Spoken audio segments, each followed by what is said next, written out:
right. Good evening, everybody. I'm going to call the meeting to order, 6 o'clock. Agenda item number 1 is just called to order. Number 2, the meeting has been properly noticed and posted in compliance with the open meeting law. The proceedings are beginning on video recording as well as presented live on KCLV Cable Channel 2. Please note customers on CenturyLink and Cox Communication can view the program in high definition on Channel 1002 and in standard definition on Channel 2. You can also watch the meeting live on Apple TV, Roku, and Amazon Fire TV on the Go Vegas app. The Planning Commission meeting, as well as all other KCLV programming, can be viewed on the internet at www.kclv TV Live. The proceedings will be rebroadcasted on KCLV and the web the Saturday of the meeting at 10 a.m., Monday at midnight, and the following Tuesday at 6 p.m. Can I have the roll call of officers, please? Chair DeSalvio, Present. Vice Chair Schlottman, Present. Commissioner Cherry, Commissioner Toussaint, Present. Commissioner Williams, Present. Commissioner Rogan, Present. Commissioner Chadha. Present. Thank you. Thank you. I call your attention to the information printed on your agenda concerning the actions and the appeals and review process, if appropriate. Please read this carefully, and if you have any questions, staff is available. Also, the second page of the agenda contains the rules of conduct. We appreciate you adhering to these rules so we can have a smooth meeting. Item number 4 is public comment during this portion of the agenda must be limited to matters on the agenda for action. If you wish to be heard, please come to the podium, give your name for the record. The amount of discussion as well as the amount of time any single speaker is allowed will be limited. This is public comment. Does anybody wish to speak?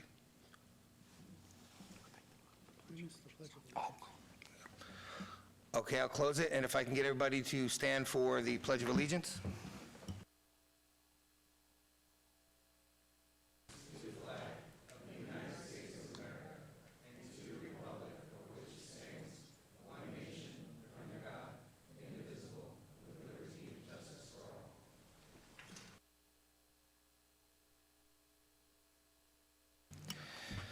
Okay, moving on to agenda item number 5 for possible action to approve the final minutes from the Planning Commission meeting on January 28, 2020 and February 11, 2020. Vice Chair? Mr. Chairman, I make a motion to approve January 28, 2020 and February 2020 Planning Commission meeting minutes. Thank you. You've heard the motion. Please cast your vote.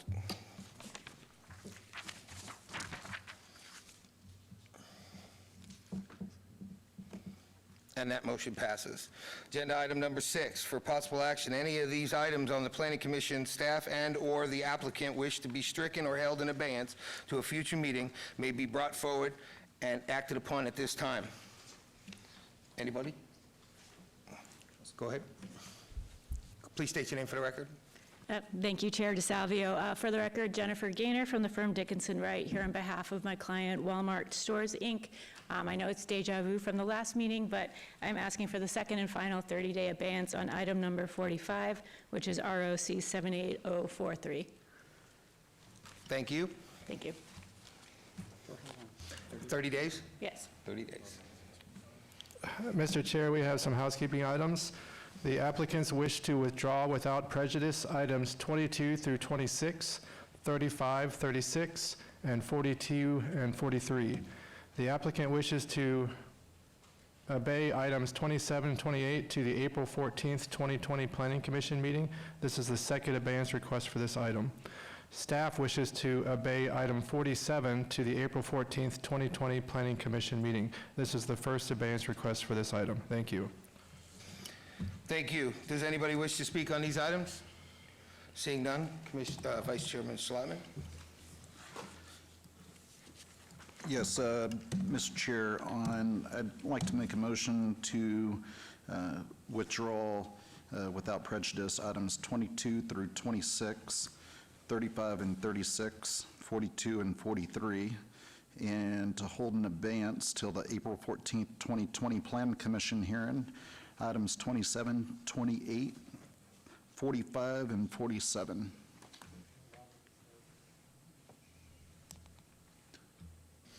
Okay, you've heard the motion. Please cast your votes.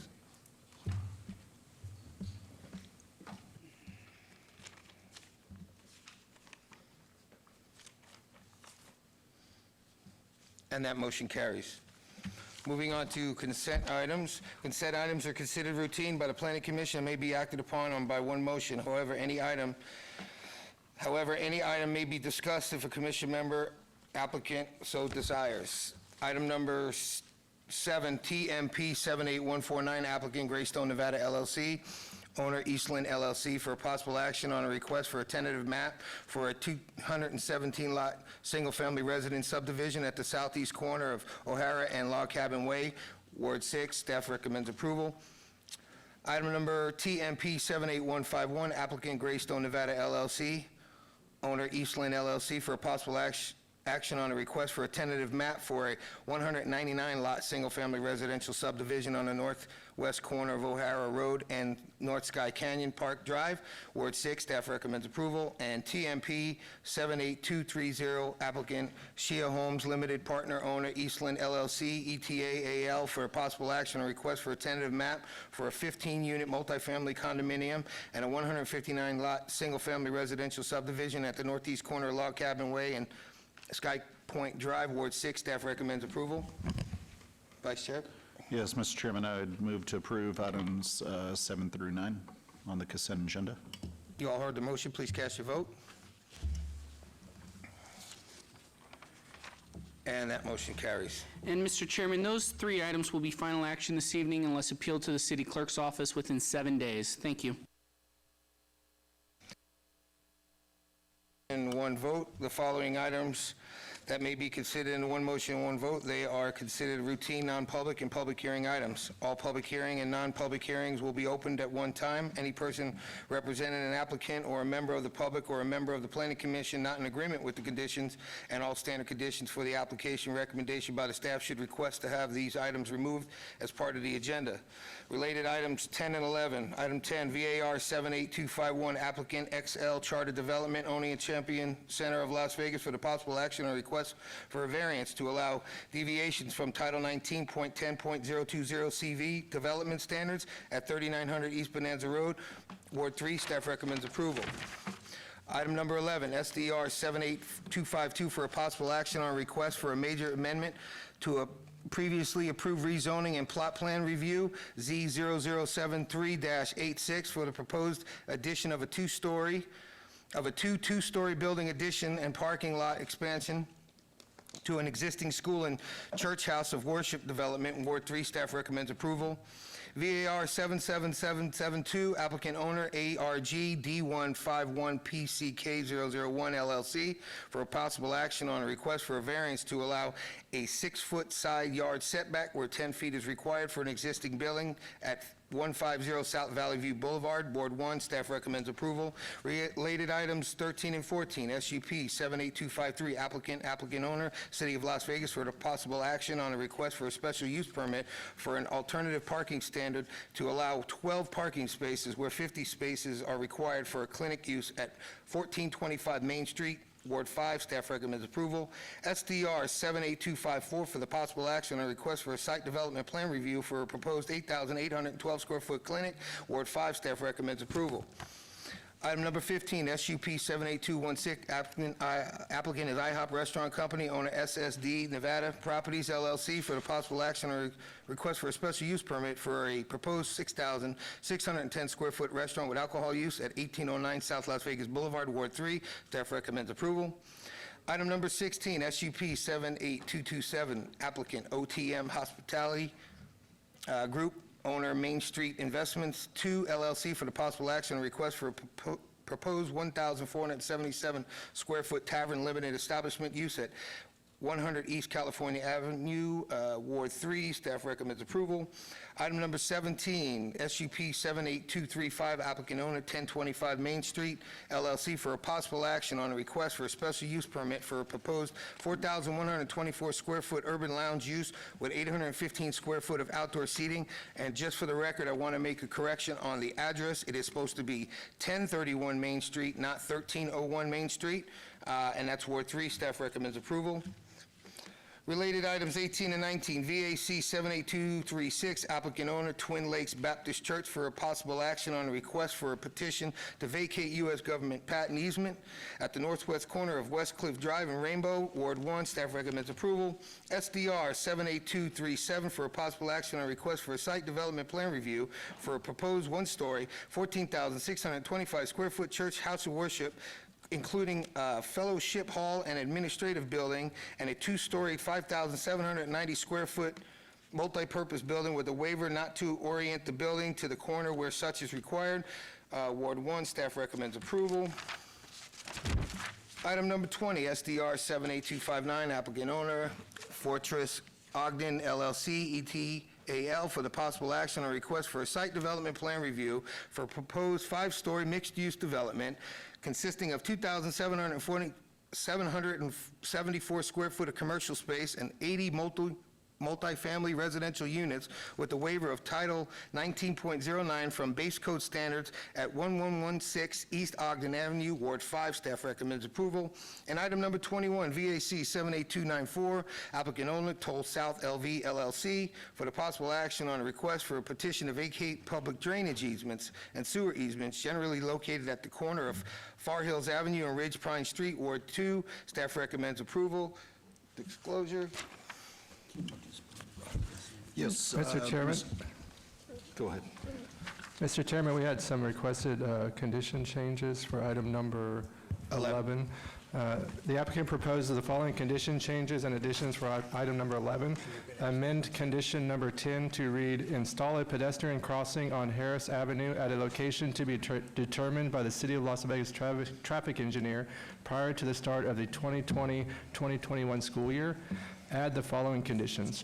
Upgrade the existing school flashers on Bonanza Road and install a rectangular rapid flashing beacon, RRFB, system for the crosswalk at Honolulu Street prior to increasing enrollment beyond 1,100 students or the start of the 2021-2022 school year, whichever may occur first.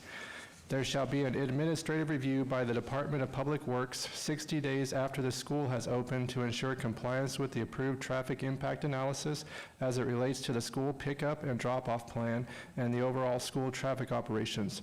Corrections for any noncompliance must be completed by the applicant within 60 days of written notice from the city. Thank you. Thank you. And the applicant or applicant's rep agrees to those added conditions?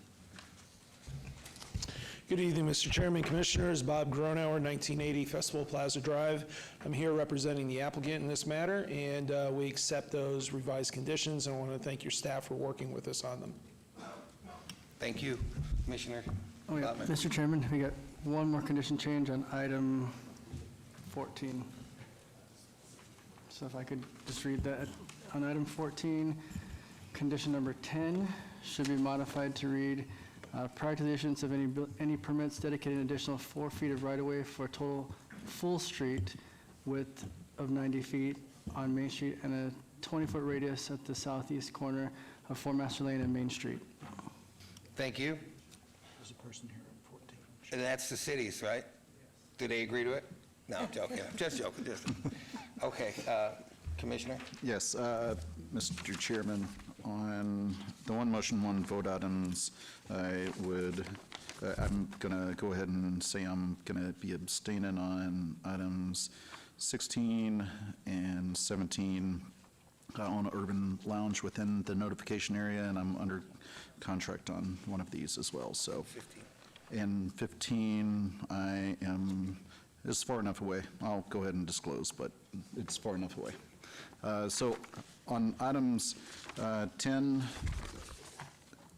through 21, I would move to approve with the amended conditions as read into the record for items 11 and 14. Okay, you've heard the motion. Please cast your vote.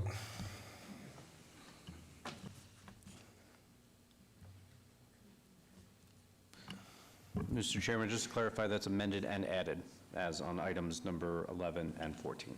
Yes, as amended and added. Thank you. Okay, that motion carries, and just for the record, welcome, Commissioner Cherry. Thank you, Chair. Okay, I'm going to... Chairman, sorry about that, sir. So this evening, final action on items 10, 11, 15 through 17, and item 21. Those are final action unless appealed to the city clerk's office within 10 days. Items 12 through 14 and items 18 through 20 will move on to city council and be heard as a part of their agenda on April 15th, 2020. Thank you.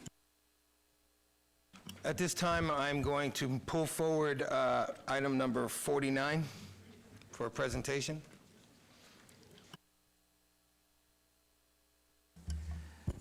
So, Mr. Chairman, I'll be taking care of this one. Unfortunately, our city attorney was going to be here as a part of this, and he is out ill today.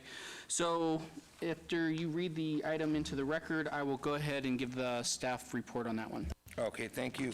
Abeyance text 78225, applicant owner, City of Las Vegas, for the possible action on a request to amend LVMC Title 19.12.070, permissible use, descriptions, and applicable conditions and requirements, and 19.18.030, measurement rules regarding waivers of distance separation requirements, and to provide of other related matters. Staff has no recommendation. Staff report or presentation. Mr. Chairman, and members of the commission, so this amendment was before you last month. It was held in abeyance because there was some additional discussion that was requested by some members of the public and this board. My understanding is that there has been some reach out to some council offices on this. In your supplemental material, you'll find that there is a revised staff report that is eligible for your consideration this evening that just addresses the allowance for a record of survey that was established prior to January 1st of this year in around an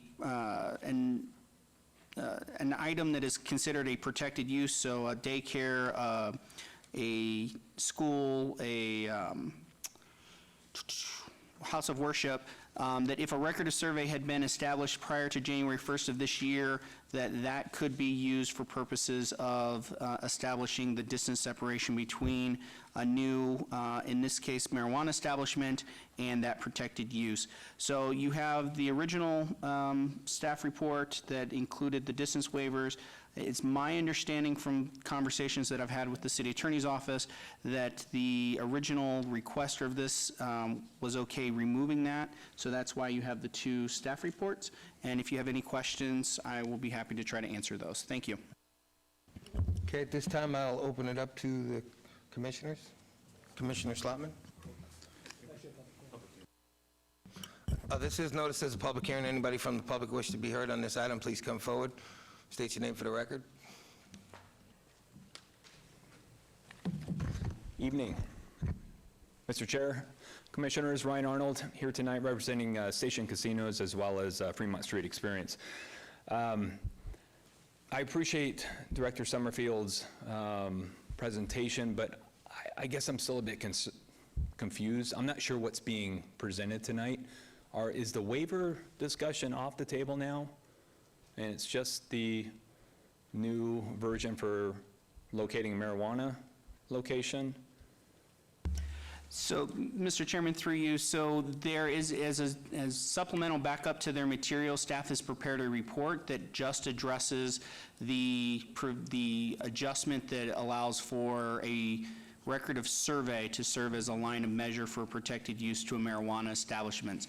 Technically, the original staff report and the original item is available for them to discuss, but staff has updated the request to just be the record of survey. They can, as their deliberations go, they can recommend either, neither, or some variation thereof as a part of their discussions. Okay.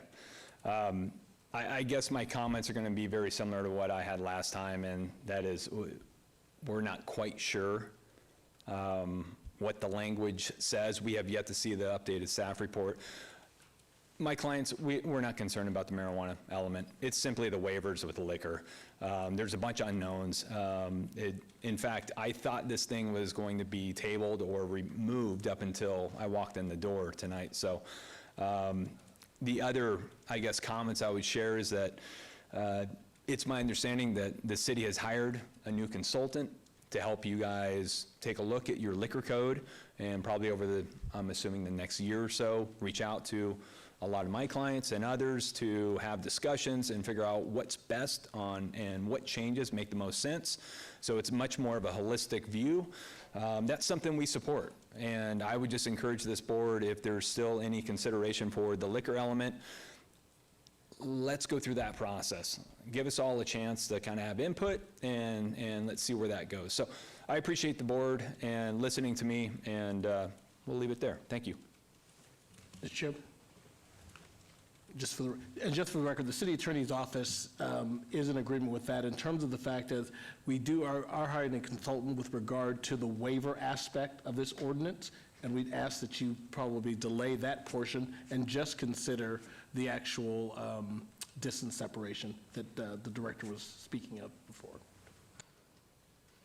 Thank you. Please come forward, state your name for the record. Good evening, Erin McMullen on behalf of Boyd Gaming for the record.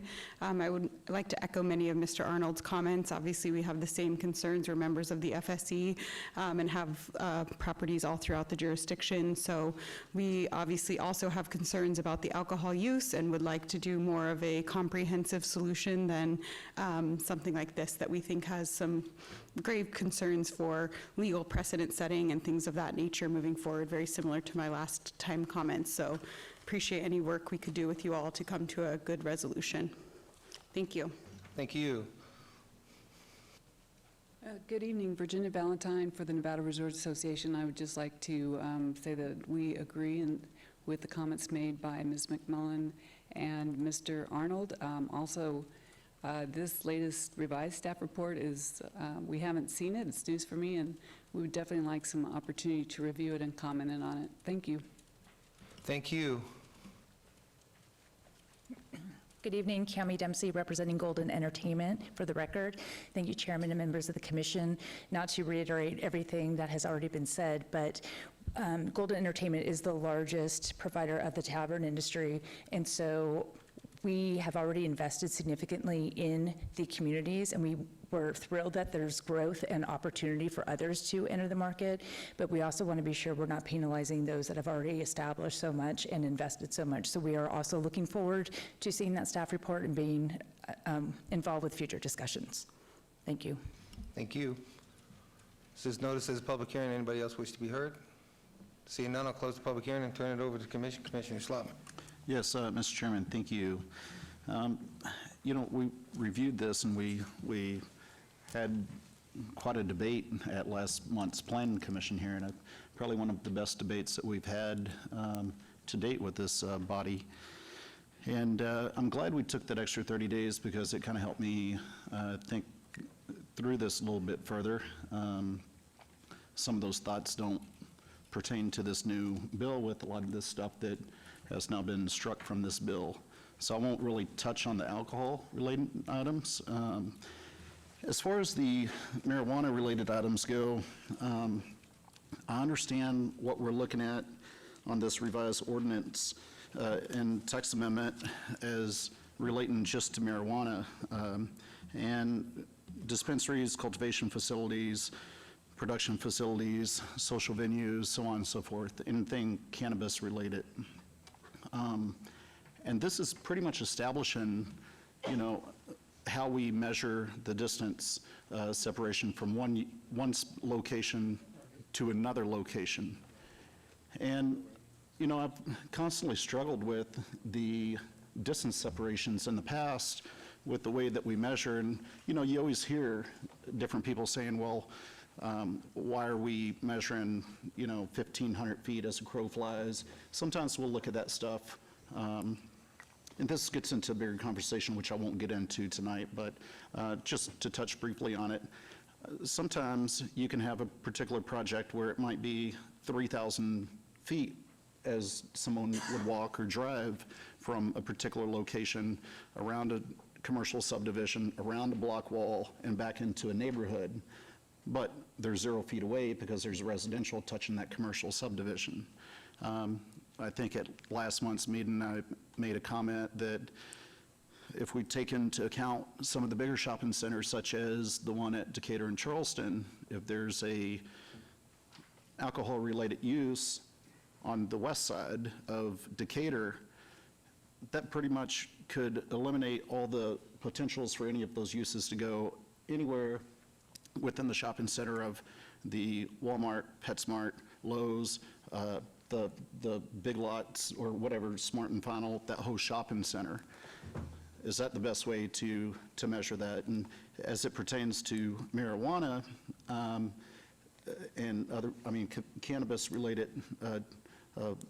facilities, it would be the same thing. If there's one on the west side of Decatur, you might not have another one for another 13,000 linear feet, even though our code is, and somebody can correct me if I'm wrong, I think it's 1,500 feet, or whatever the distance separation is.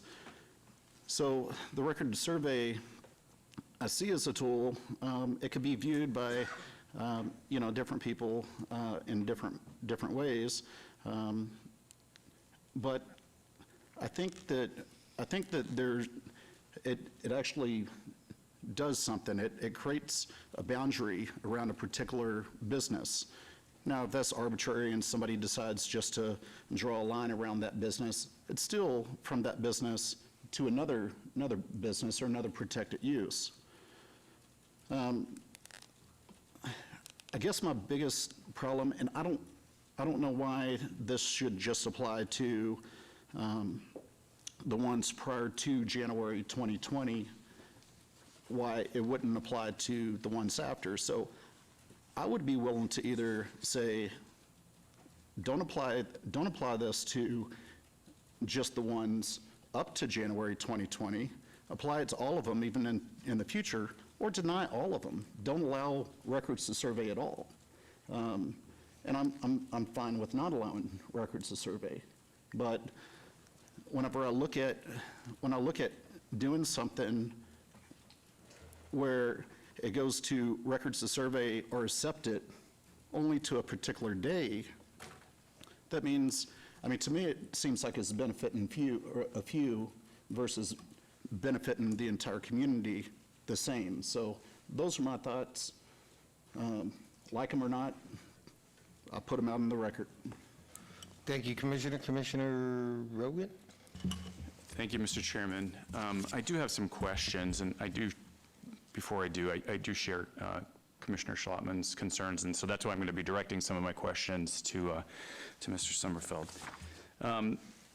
As you heard from Commissioner Schlottman, there's concern that he has, there's concern that I have about this arbitrary date of January 1st, 2020.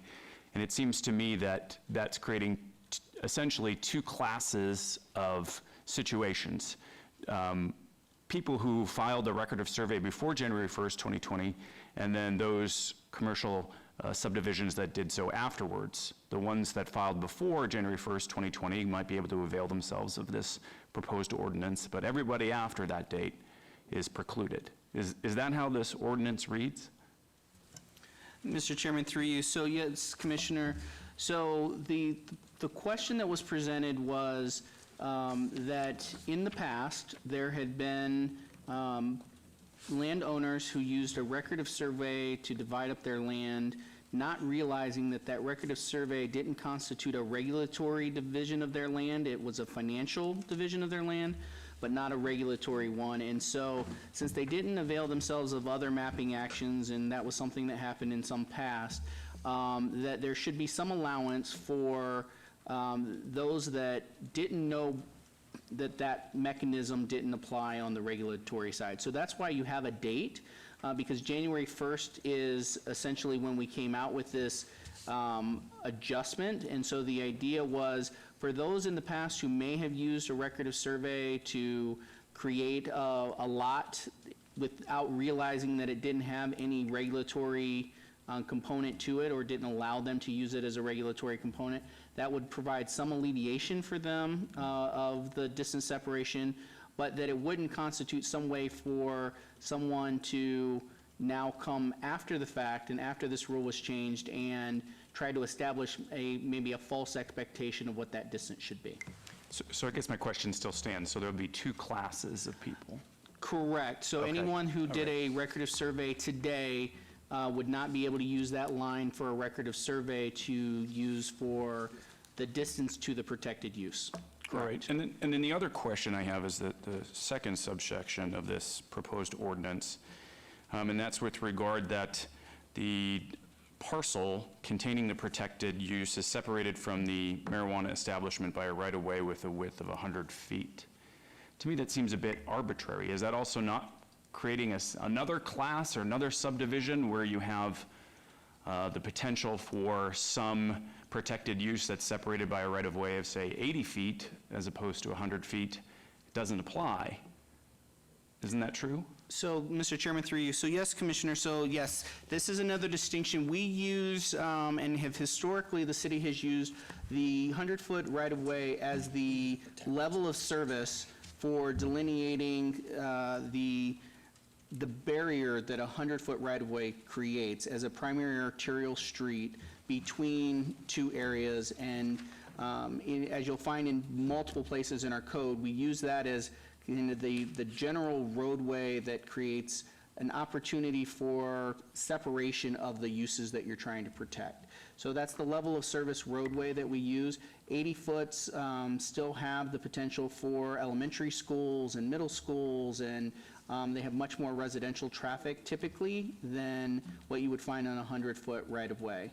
And so that between the level of service, the nature of the traffic on there, the nature of the other types of things that are placed on 100-foot right-of-ways, that has historically been why we've used a 100-foot right-of-way as kind of that barrier between uses that could allow for an exemption from the distance separation. Okay, but just to be clear, so if I'm trying to establish a marijuana dispensary in the north side of Charleston, which is a 100-foot right-of-way, say at Jones, which is an 80-foot right-of-way, and there is a church 1,000 feet across Charleston from my marijuana establishment, say 1,001 feet, I'm okay. I can get the distance separation. But if that church were located across from Decatur, that 80 feet right-of-way, I can't avail myself of this ordinance.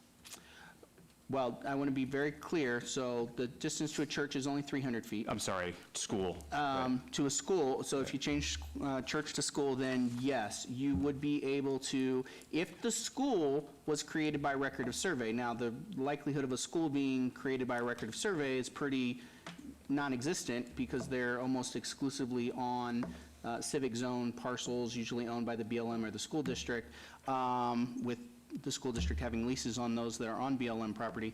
But in the scenario, just in a scenario basis, yes, if the lot that the school was on was created by a record of survey and is on the south side of Charleston in that scenario across a 100-foot right-of-way, the marijuana dispensary would be able to avail themselves of this adjustment of the distance separation and be eligible to seek the approval to be placed there. If it was across Jones at an 80-foot right-of-way, it would not. That is correct. Okay, I guess that leads to my next question, which is, do you know how many different records of survey have been recorded that this ordinance would affect? Do we have any idea of that number? Mr. Chairman, through you, I'm going to look at my staff. I know we did some mapping exercise, but I don't know if we've got a definitive number, so I'll look to Mr. Lowenstein, who was working with our staff folks. Through you, Mr. Chairman, we don't have a definitive number of how many records of survey they are. We can get a number of how many commercial subdivisions, but a record of survey is an administrative action that's filed at the county recorders. Right. It does not come through the city at all. Therefore, we wouldn't have no record as record of it unless we're looking at each individual commercial subdivision as they come in to see when lines have been drawn within inside the boundaries of that commercial subdivision. So we don't know whether this ordinance is going to affect certain wards more than others, because we don't know how many records of survey have been filed or recorded with the county recorder. That's correct, Commissioner. Right. But we do know that since there are some wards that have more 100-foot right-of-ways than others, that those wards will be more affected by this than others. Potentially, yes, sir. Okay.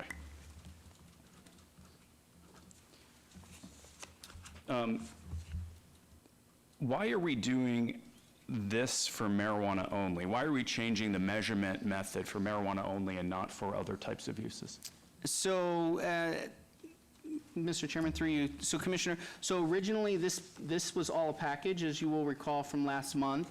The reason that marijuana was separated out, the original ask was to address the ability for these record of survey, these historically record of survey created lots within commercial subdivisions that had protected uses, so that you weren't actually measuring all the way out to, as Commissioner Schlattman mentioned, all the way out to a large commercial subdivision lot line.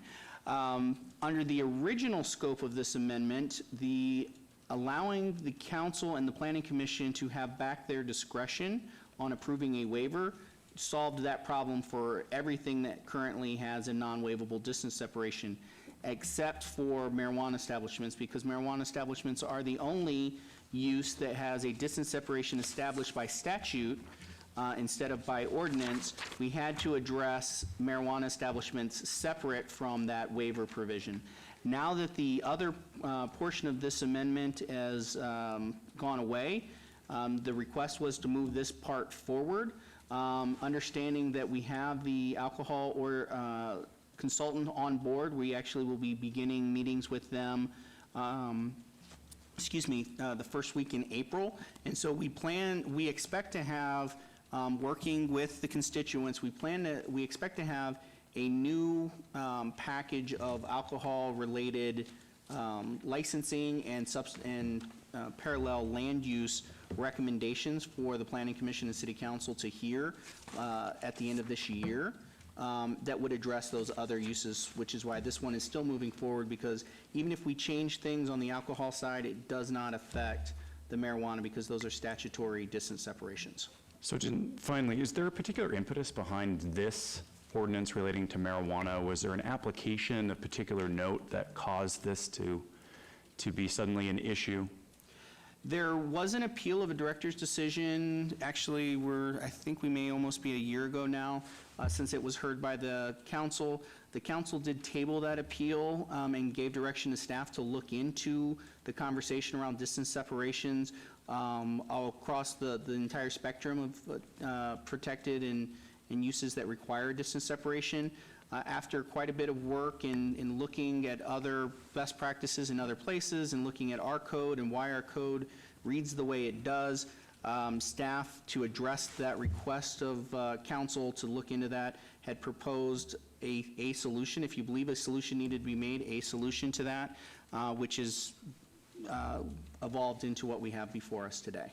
Okay, but was there a particular marijuana establishment that looked to be located but was precluded because of distance separation I believe issues? that appeal was based off of a marijuana-related application, yes. And where was that and whose was that? I do not remember the actual applicant. I believe it's an LLC, but that was a request. I believe it was in Ward 1, so the ward that you represent, and I can't remember, I'll be honest, I cannot remember the dispensary that they were representing at the time. Okay, thanks. I may have some other questions, but I want to open it up to the other members of this commission for their chance to ask questions or offer comment. Thank you. Thank you. Any other commissioners wish to be heard? Commissioner Cherry. Through the chair, I just wanted to disclose my family's in the cannabis business. This won't affect us any greater or lesser, so I will be voting. Thank you. Anybody else wish to be heard on this agenda item? Okay, I just got a couple comments just this towards Mr. Summerfield. So marijuana is, the distance separation is, just so I understand you correctly, is in state statute.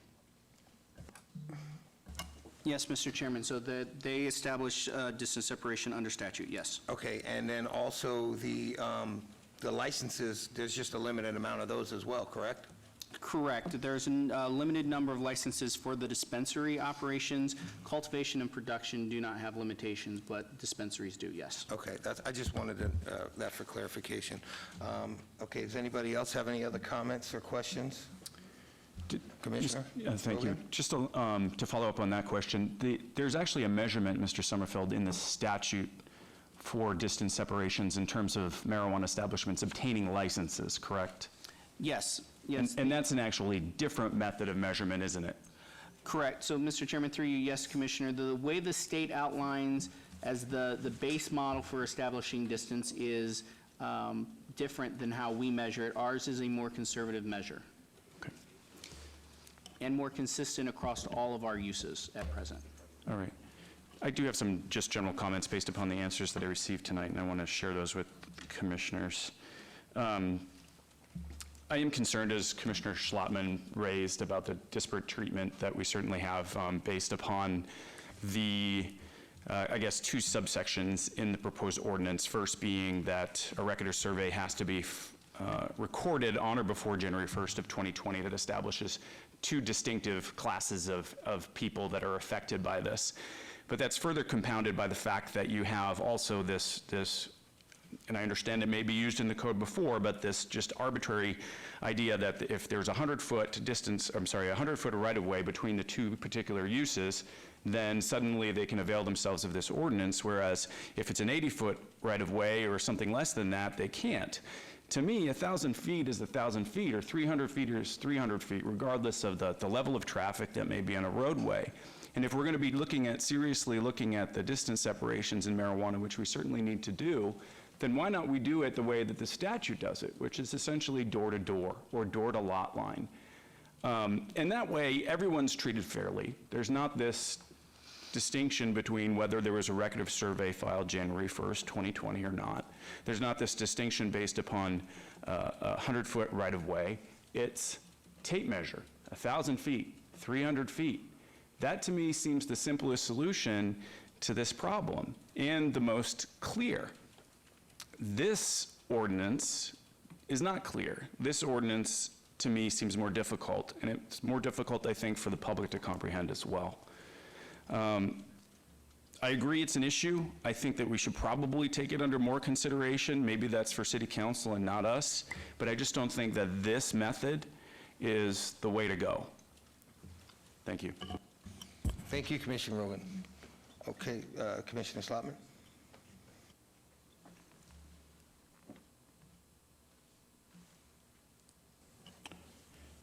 Yes, Mr. Chairman. Just still gathering just a few last thoughts here.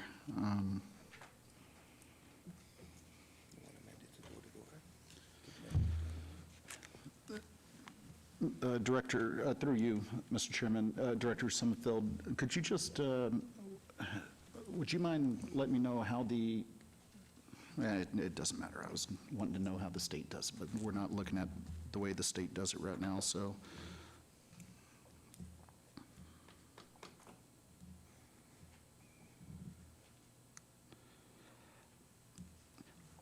You know, I'll take a shot at this, and then if everybody shoots it down in flames, and no big deal, I won't be offended. So here we go, and then we'll see what comes about. So on item number 49, TXT 78225, I would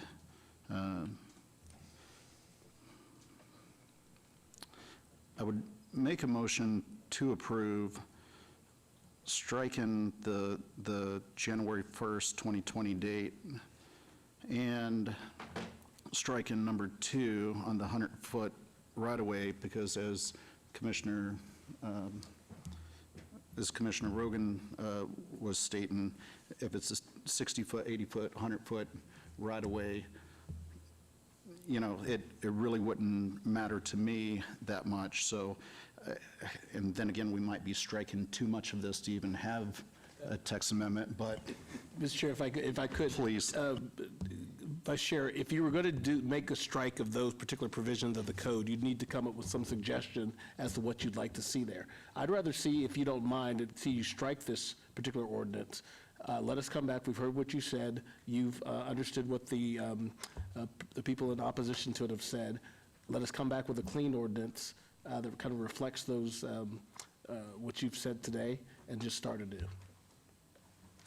But I'm just wondering, instead of, and I appreciate that, I'm just wondering, instead of us kicking this thing around, if this should be somehow approved or denied and kicked up to council, since we already held it and we didn't make a lot of progress this past month, with the exception of the ordinance or text amendment becoming smaller, should we go ahead and make a motion, send it to council, and let it go to recommend body and all, so they can figure out what they want to do?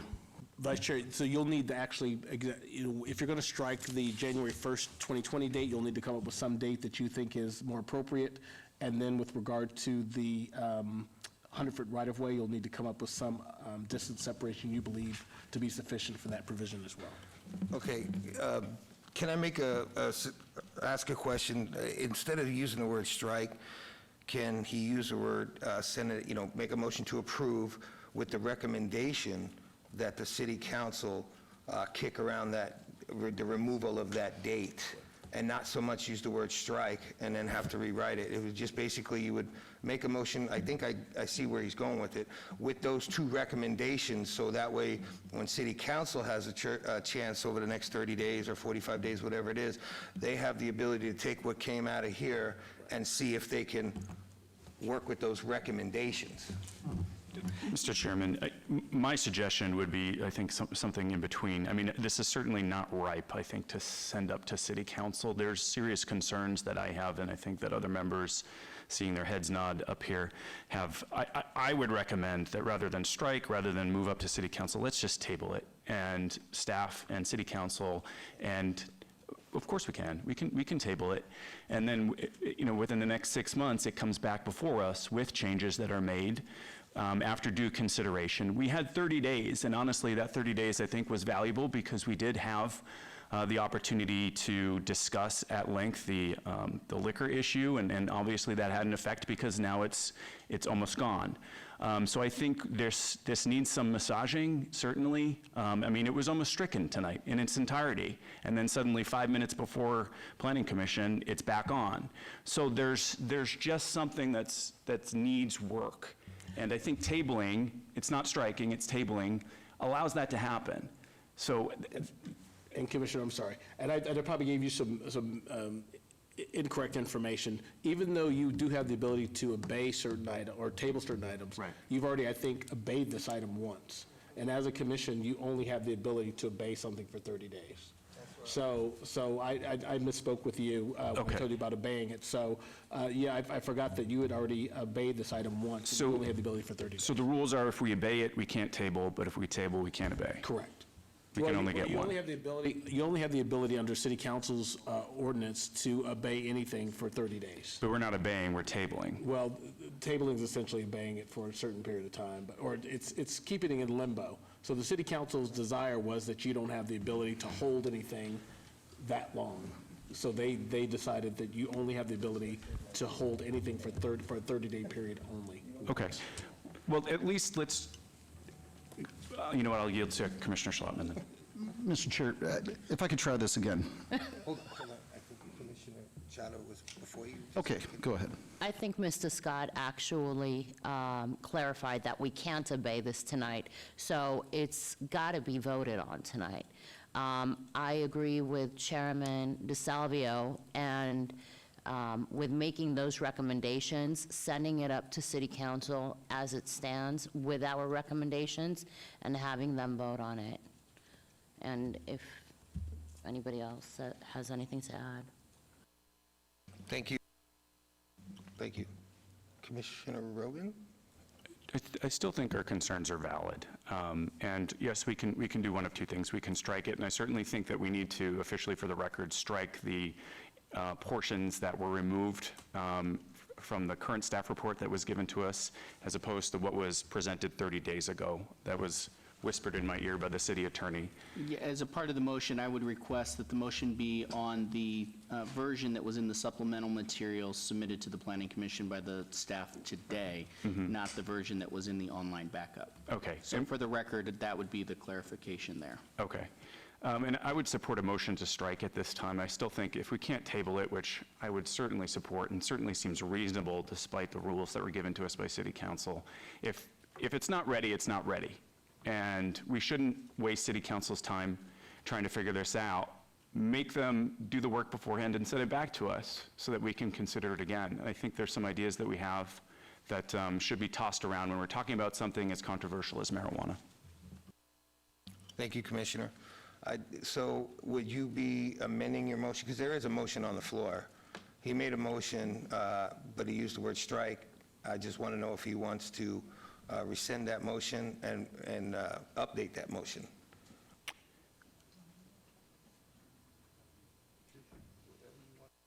Okay, Mr. Chair, I'm gonna rescind my motion. I'm go back to my roots, the way that I've always done these, when they don't make sense and we don't have everything figured out. I mean, instead of approving this with striking this and striking that, which is striking pretty much everything in this, how about I'll try this and we'll see where it goes. I'll deny it with the recommendation, which the planning staff or the directors can state to City Council the reason why we denied it. And I would make a motion to deny text amendment, whatever we're on. My screen is item 49. Oh, here we are. Item 49, TXT 78225. With a recommendation to City Council that they look at that January 1st, 2020 date, because it should go before and after, in my opinion. And also, they should really take a strong look at that 100-foot right-of-way. Maybe it needs to be 60-foot or 80-foot, or that whole portion maybe could be taken off that text amendment. But that's my motion. Motion to deny with those recommendations to City Council. And just to make clear, that recommendation for denial is based on the supplemental version of the staff report that was submitted to the commission this evening. Yes, Director.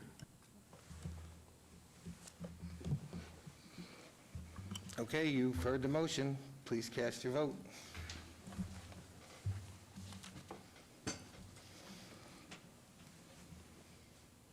That motion carries. Mr. Chairman, that item will move forward to council in ordinance form. For the record, I want to make sure a couple things are clear.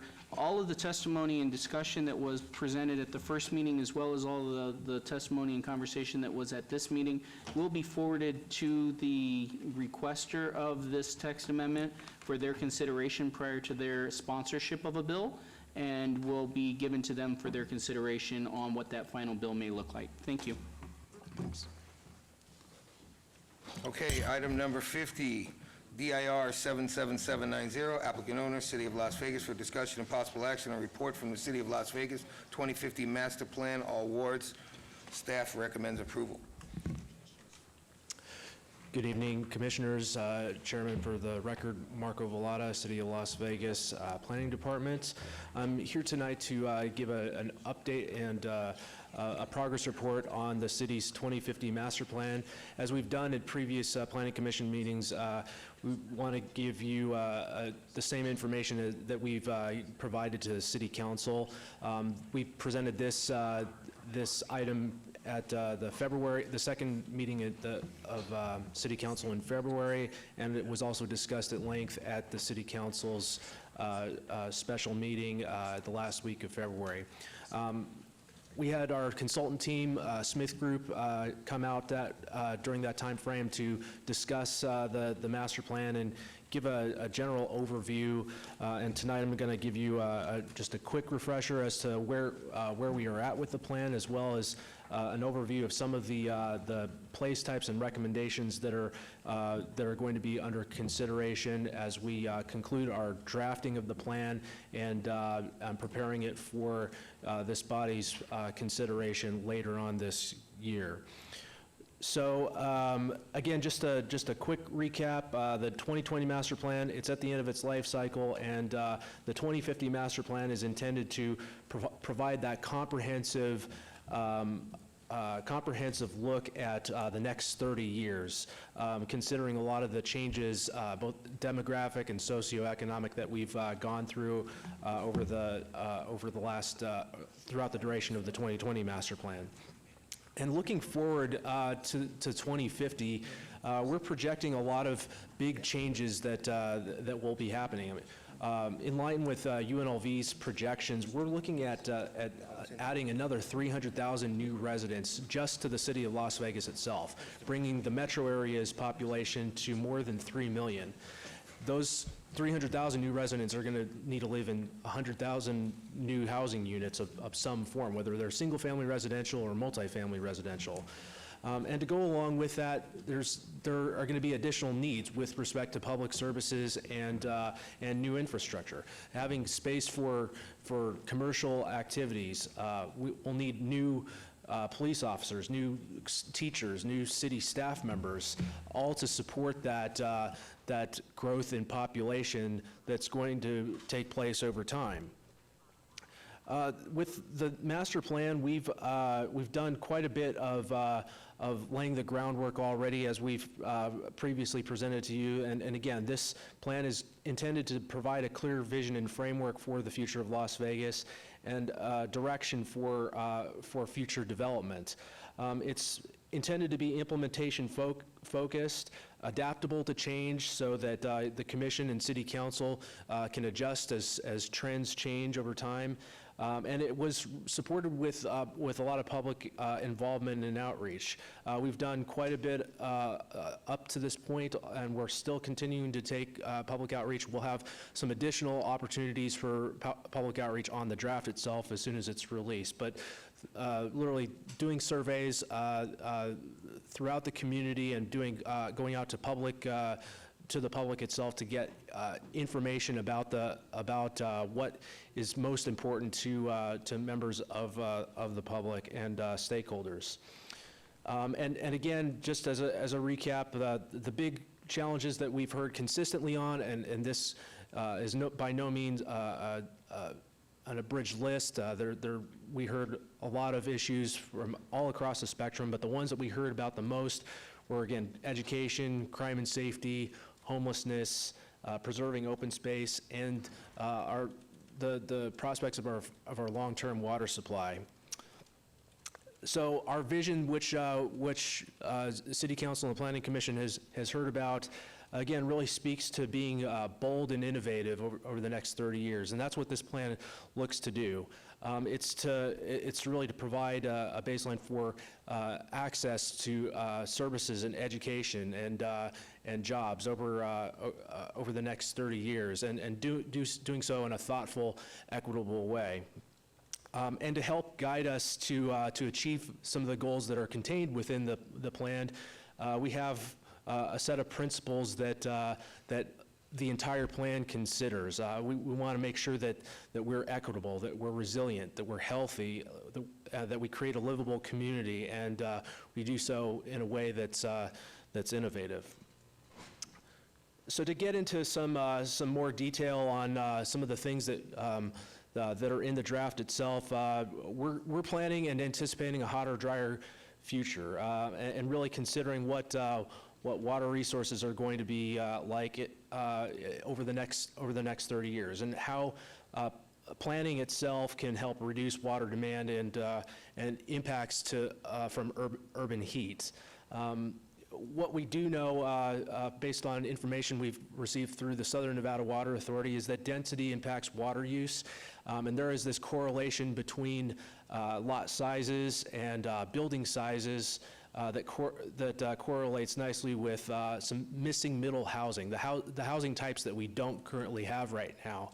So mid-rise multifamily residential happens to be a lot more water efficient than your standard conventional suburban single-family residential.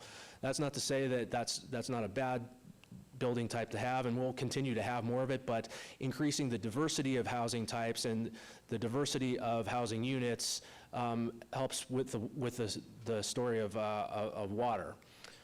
We also know that there's a lot of changing trends that are going on, and adapting to those changes in a way that helps, that's market-driven, is something that we'll definitely need to do.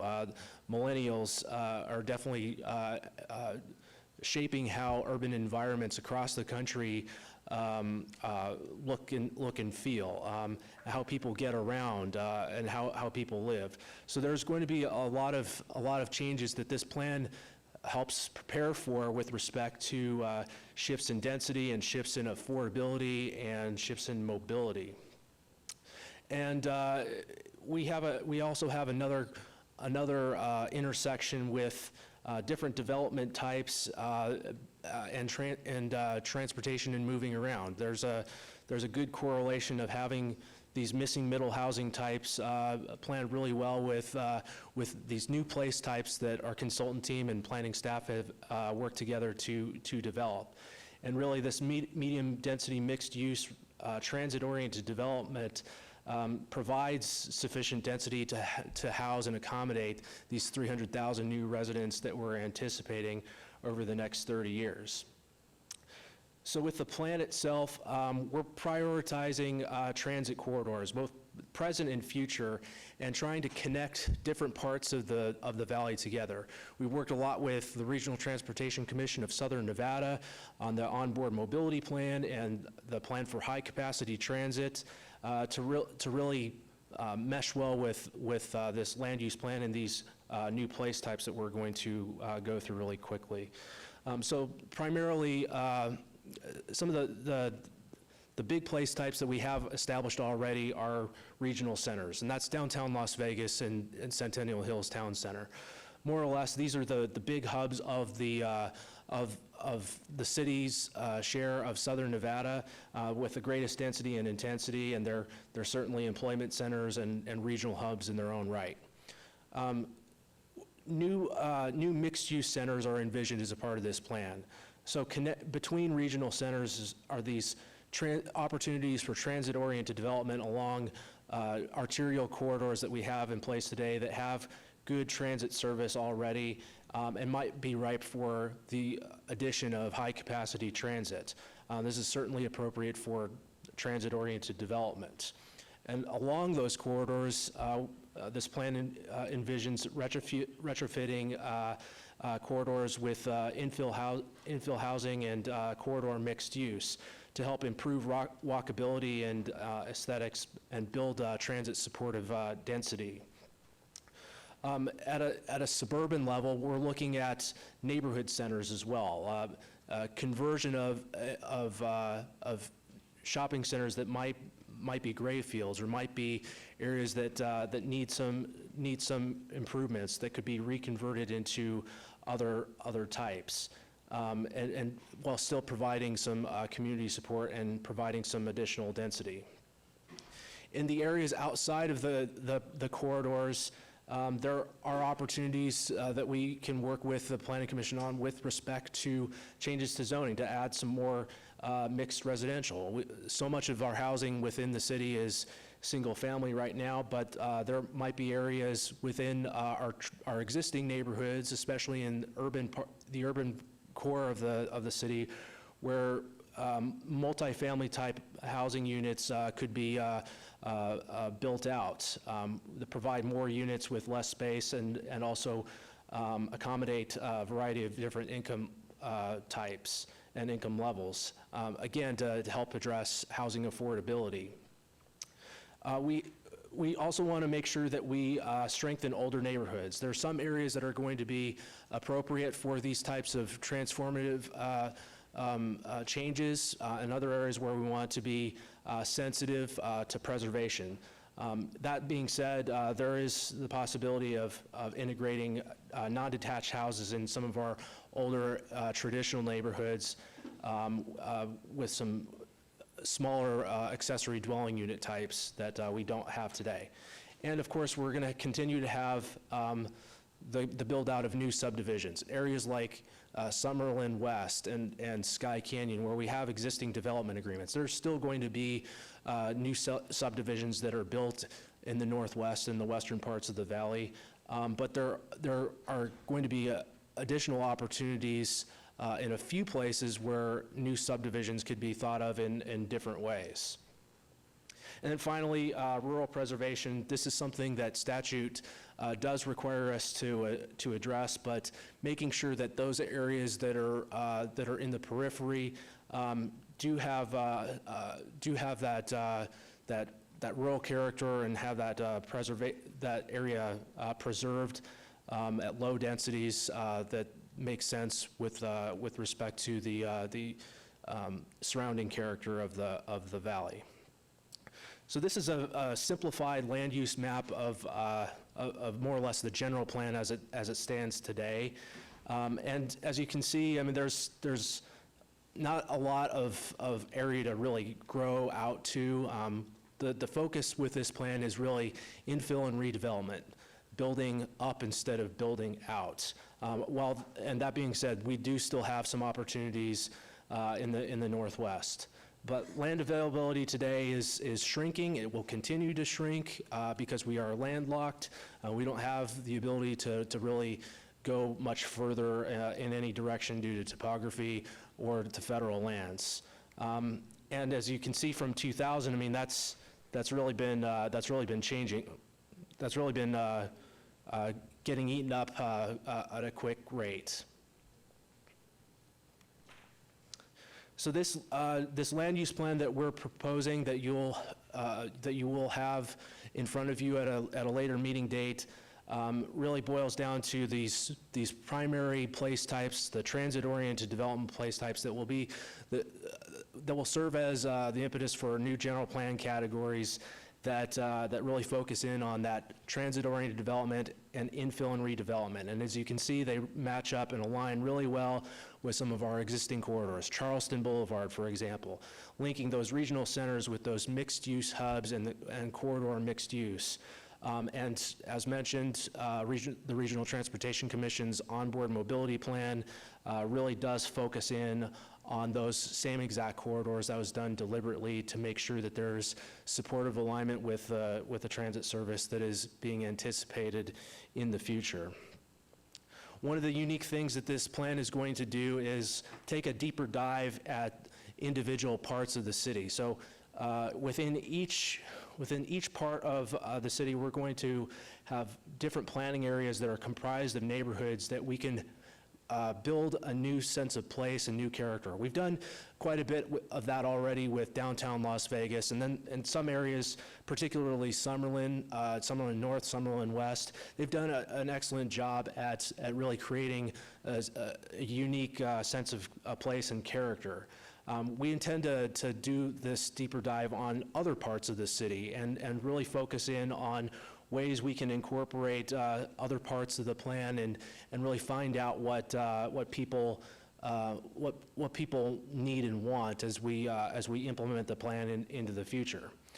So each planning area in the city will eventually have all of these elements. We want to make sure that they are being guided with the principles that we talked about a little bit earlier, and really to help achieve the goals in the months and the years ahead or over a long period of time, over the next 30 years. And again, this addresses a lot of the requirements of the plan in a comprehensive fashion. To give an example of that, we look at East Las Vegas and really get a sense of what might potentially be looked at with respect to new place types. Where can we really focus mixed-use centers and corridor mixed use? Eastern Avenue, which might eventually have bus rapid transit or high-capacity, another form of high-capacity transit on it. Charleston Boulevard, which might have light rail on it at some point in the future. We look all the way down to the parcel level and then look at a number of other factors with respect to water use, with respect to park acreage, demographic and job information. And by doing that in a way that we did specifically with the downtown master plan, we can help work with the community and really help bring these individual parts of town together. So just a quick overview of where the plan is at in terms of structure.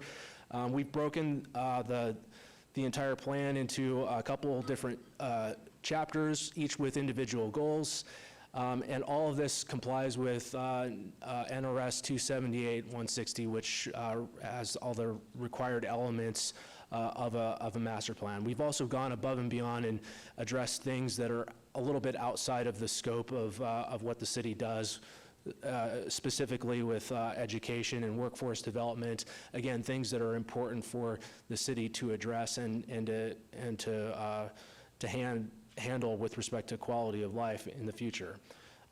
This is an implementation-oriented plan, so there are measurable outcomes and strategies that can be employed to implement and see how we do over time in a way that we can benchmark where we are now and see how we improve over the future. And by extension, we can take a place like Charleston and Decatur today, and if we apply the place types to an intersection like this, and really focus in on making those transportation improvements, doing things to make this neighborhood and this corridor more walkable, provide additional options for housing, more diversity, protect the neighborhoods that are immediately off of the corridors themselves. We can make a neighborhood that's truly iconic, something that aspires to those guiding principles and ultimately that vision that was laid out earlier in the presentation. So with that, if there are any questions, I'd be willing to answer those for you. We intend to come back with a draft here towards the end of this month, provide some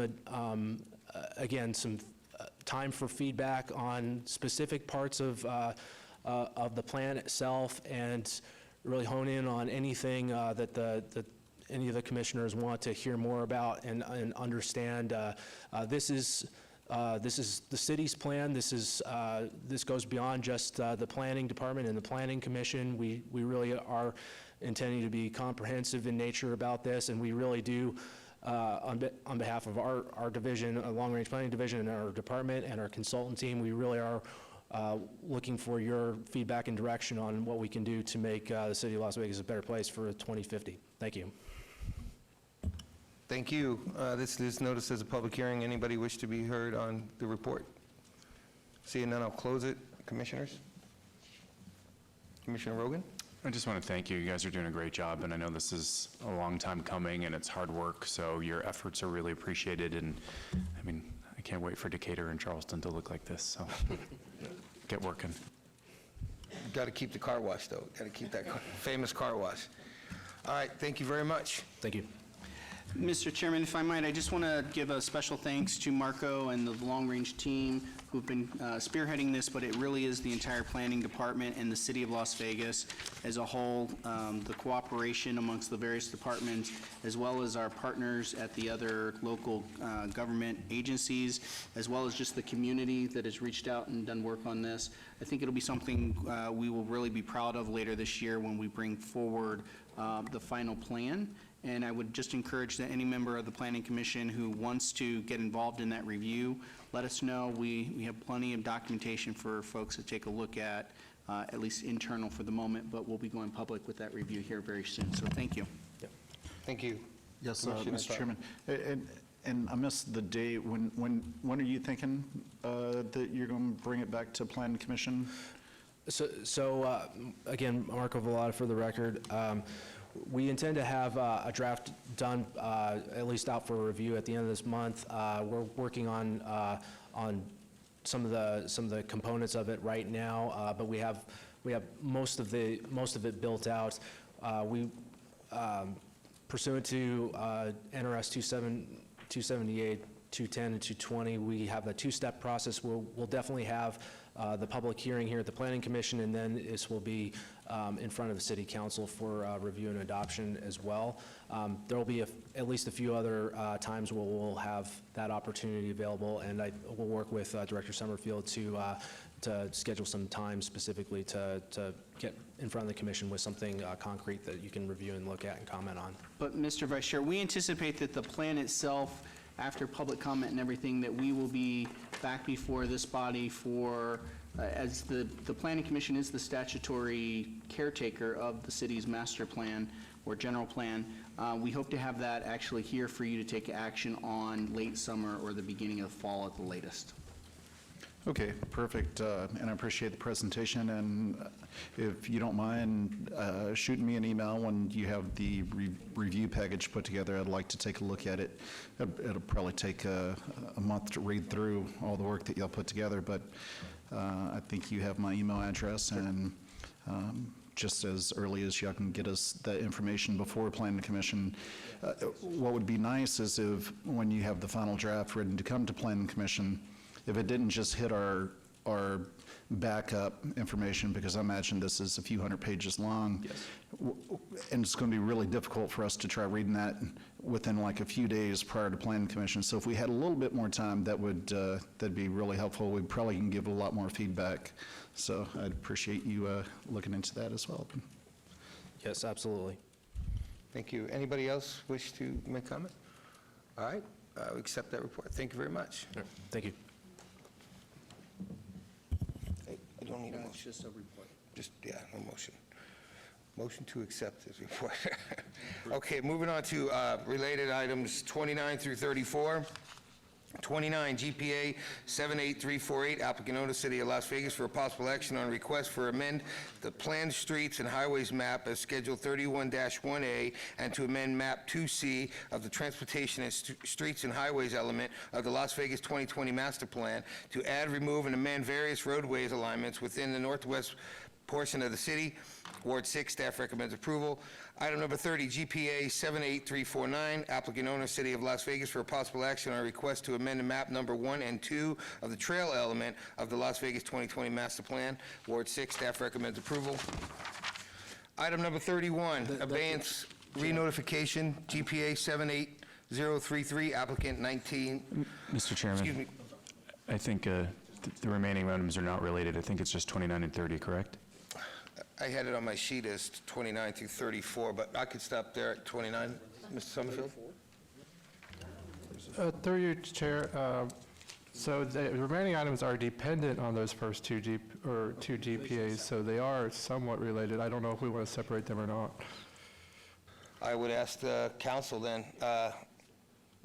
It's your item. You can open them all together if you think it's one discussion. I would like to open them all together. That's fine, Chair. Go ahead and do it. Okay, thank you. Okay, item number 31, abeyance re-notification, GPA 78033, applicant 190 Octane FT, partner LLC, owner United States of America, for possible action on a request for a general plan amendment from PF Public Facilities and DR Desert Rural Density Residential to PCD Plan Community Development on the west side of Pulley Road and Farm Road and Tropical Parkway. Ward 6, staff recommends approval. Item number 32, ZON 78241, for the possible action on a request for rezoning from undevelopment to Desert Rural Density Residential General Plan Designation and CV to PD Plan Development. Ward 6, staff recommends approval.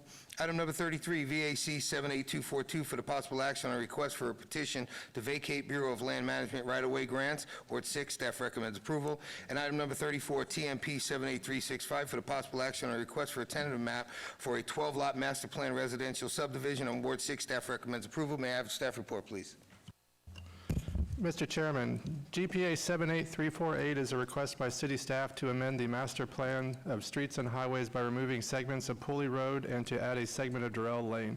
The requested changes are required to ensure adequate traffic circulation and capacity for future development in the northwest area of the city. Staff recommends approval.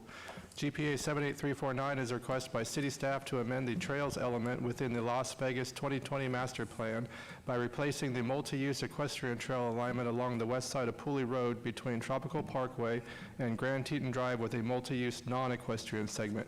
The proposed change would not affect any existing constructed equestrian trails. Staff recommends approval. The remaining general plan amendment, rezoning, vacation, and tentative map would allow the development of a master plan residential subdivision with up to 1,600 residential units, an overall gross density of 5.8 dwelling units per acre, and associated park and trail elements. The density and intensity of proposed development would be similar to or less than the adjacent development. Staff recommends approval of all applications. Please note that there are additional letters of protest since publication. Thank you. Please state your name for the record.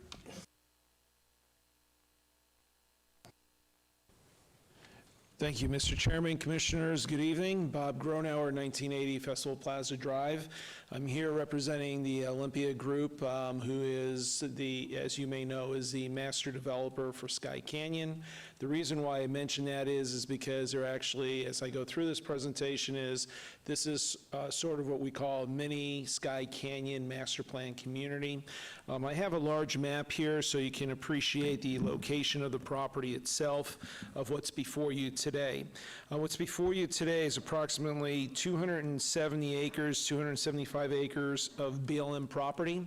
That the applicant here was a successful bidder in August and currently owns the property that is here. The property was master planned through the BLM, through the city, was master planned for public facility in desert rural area. Although it's been master planned that way, the intent was never to necessarily build a couple hundred acres of public facility in the desert rural itself. That is why we're coming in with the general plan amendment. We had a neighborhood meeting a few months ago with respect to our proposed plan here. We had, I think, about 40 to 50 people, mainly from the Providence area here, show up at the meeting itself. They had questions with respect to why we're coming in with the general plan amendment. There were some questions about why is a property planned for public facility? Why aren't you building parks and other things on the property itself? As we explained to them that this was a BLM parcel itself, for those who have been walking on that piece of property and walking their dogs and hiking or doing whatever, that's property that was owned by the BLM. Today it's in private hands. The city nominated this parcel this property along with the county to go through this process to encourage more development. What you see here is this proposal is for strictly a residential development, mainly single-family detached homes. This is going to be very similar to what we have up here, which, as you can see, this is Sky Canyon. We have Sky Canyon up here, which is going through development over the last several years. Many of you have visited Sky Canyon and you understand the development standards and design guidelines. As part of this packet, which is a zone change for the planned development, we've submitted, and it's in your backup, you should probably have, I think, a couple hundred pages of this document here, which is known as the Development Standards and Design Guidelines. It's essentially Sky Canyon, and we've cleaned up some things that we didn't like in Sky Canyon to add to give it a better flair with respect to the development itself. As you can see, the property we're adjacent to the future Sheep Mountain Parkway. As you can see, it will connect into 215 down here to the south, which is Tropical, which runs east and west in this area. This is Centennial Parkway. Centennial Parkway is expected to go across Sheep Mountain Parkway and connect to future BLM whenever that's going to go through the auction itself. You have Durrell, which runs east and west. We have Farm Road. Actually, Durrell will also go across Sheep Mountain Parkway also into the future development of whatever is going to be planned on the other side of Sheep Mountain Parkway. You have Farm Road, which is located here to the north of the property. One of the general plan amendments to the Master Streets and Highways Plan is Pooley itself. As you can see in green, that is being proposed as a linear park. The good news with this is instead of having a 110 or 100-foot right-of-way going north and south, which is currently the road is proposed to back up to the Providence residents here, they're very excited to hear that we're going to come in and build a linear park here, where what you'll have in here with respect, and we've been working with staff and it's in our standards and guidelines, is you're going to have a place where you're going to be able to bike, you're going to be able to run, there's going to be connectivity here. In certain areas, we're going to have pop-out parks where you're going to have specific amenities. We'll be finalizing those as we go through here. So not only is this master plan community, it's going to benefit the people who are going to be moving here in the future, but also it's going to be used by Providence and everybody else in the general vicinity. So we'll be constructing that. It's at a significant cost. It's going to cost up to, I think it's about $4.5 million that we'll be building in this area of this park green space in here. We'll also have pocket parks as we go through and parks within the subdivisions itself. If you're familiar with Sky Canyon, you'd see in the subdivisions where they have their pocket parks and so on with respect to the open space. We do have two vacations, or a vacation request of On the northern part and southern part, from utility purposes, staff is recommending approval of the vacation itself. We do have a tentative map, what we call as a master tentative map on the property, to cut up some of these properties here as we get ready for development. As we told the neighbors who are to the east of us here, which is Providence, is essentially what you have in Providence is essentially what you're going to see out here with respect to this development. You're going to have home prices anywhere from the low end of $300,000 all the way up to $600,000 to $650,000 in that area. So we're excited. Sky Canyon in the city of Las Vegas has been a beautiful master plan community. It's being completed a little bit quicker than we anticipated when we started, which is really good news. And we're looking to carry that momentum down here south along this area here. As we said, it's a mini master plan community, or Sky Canyon 2 is the way we're looking at it. And the last thing I want to mention is because all these documents your staff had to go through, they've done a wonderful job. We've had numerous meetings with Public Works, with the Planning Department, and to be quite honest, they've done a fabulous job going through all these documents here because it's pretty intense in a very short period of time to go through all the documents that they did. So we do appreciate the recommendations for approval. We're excited to get to step 2 here with respect to another development. And the good news is it's all residential. As I mentioned to you, we don't have any apartments that are planned in this area. At the highest density that we have would be duplexes, which is to change the product mix itself, because as you know, you want to have a diversity of product outside of single family, but give us something different also, which what we're looking is at probably an attached project or development as we go through. So with that being said, we'd ask you to approve the applications that are before you, and we're here to answer any other questions that you may have. Thank you, Mr. Gronauer. This is noticed as a public hearing. Anybody from the public wish to be heard, please come forward and state your name for the record. Hi, my name is Gary Holsworth. I live at Haymarket, just east of the property that's proposed. And I'm actually surprised to hear that there was a meeting, local HOA, master HOA, that I pay my dues to. Well, I didn't see one card from them, but however, and jokingly, I go out and I just moved here last year. I just bought the house in August. I asked all the realtors, everybody else, what's going behind that? Nothing. You sure? Yes. There'll never be anything near that. There's a retention pond back there. They're not building there.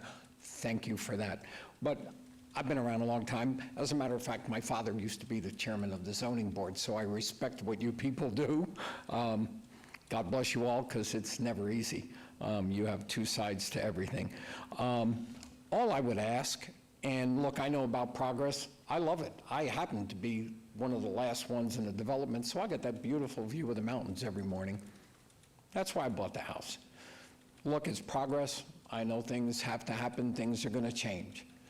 All I would ask, and with all due respect to the gentleman, he said it. Thank you for being so fast and quick about this. Things have changed rapidly. I can't find one neighbor, and I'm out there talking to everybody. I got a big mouth, sorry. But in any case, I go out there and I wanted to meet my neighbors. I like to know who I live with. I'm old school. I like neighborhood. I like everybody helping each other. I can't find one person that knew what was going on back there. Nobody was told. This happened quickly. And I'm online. I go on the Nextdoor app for Providence, and everybody's like, well, what do you mean? We were told nothing would happen out there, which is the general consensus, and people have sent in postcards and all that stuff. All I would like to ask today is, can we have an abeyance of 30 days? I would love to meet with this gentleman and have another meeting. I don't know. And in order to be fair, I like the proposal of putting that buffer between us and not having a road there. I think that's good. I mean, obviously, they do want to work with the homeowners. I just wish there was a bigger chance for the homeowners to have a meeting and send something out to where I talked to people with the postcard, and they thought it was an advertisement for, Del Taco or something. They were just going to ditch it. I need to get you to wrap it up. Yes, sir. Please. So I would just ask, we don't know a lot of what's going on. We haven't seen any plans. I would just ask for 30 days. I would love to set up a meeting with them and get some neighbors and meet within a week or two, and then come back to you next month and say, okay, give us a chance to see what else they have and what else the neighbors have to say about the property. Thank you. I respect your time. Thank you. Appreciate it. Does anybody else from the public wish to be heard on these agenda items? Seeing none, come on up, sir. And just state your name for the record. I'll give you a minute, please. Set the clock at a minute.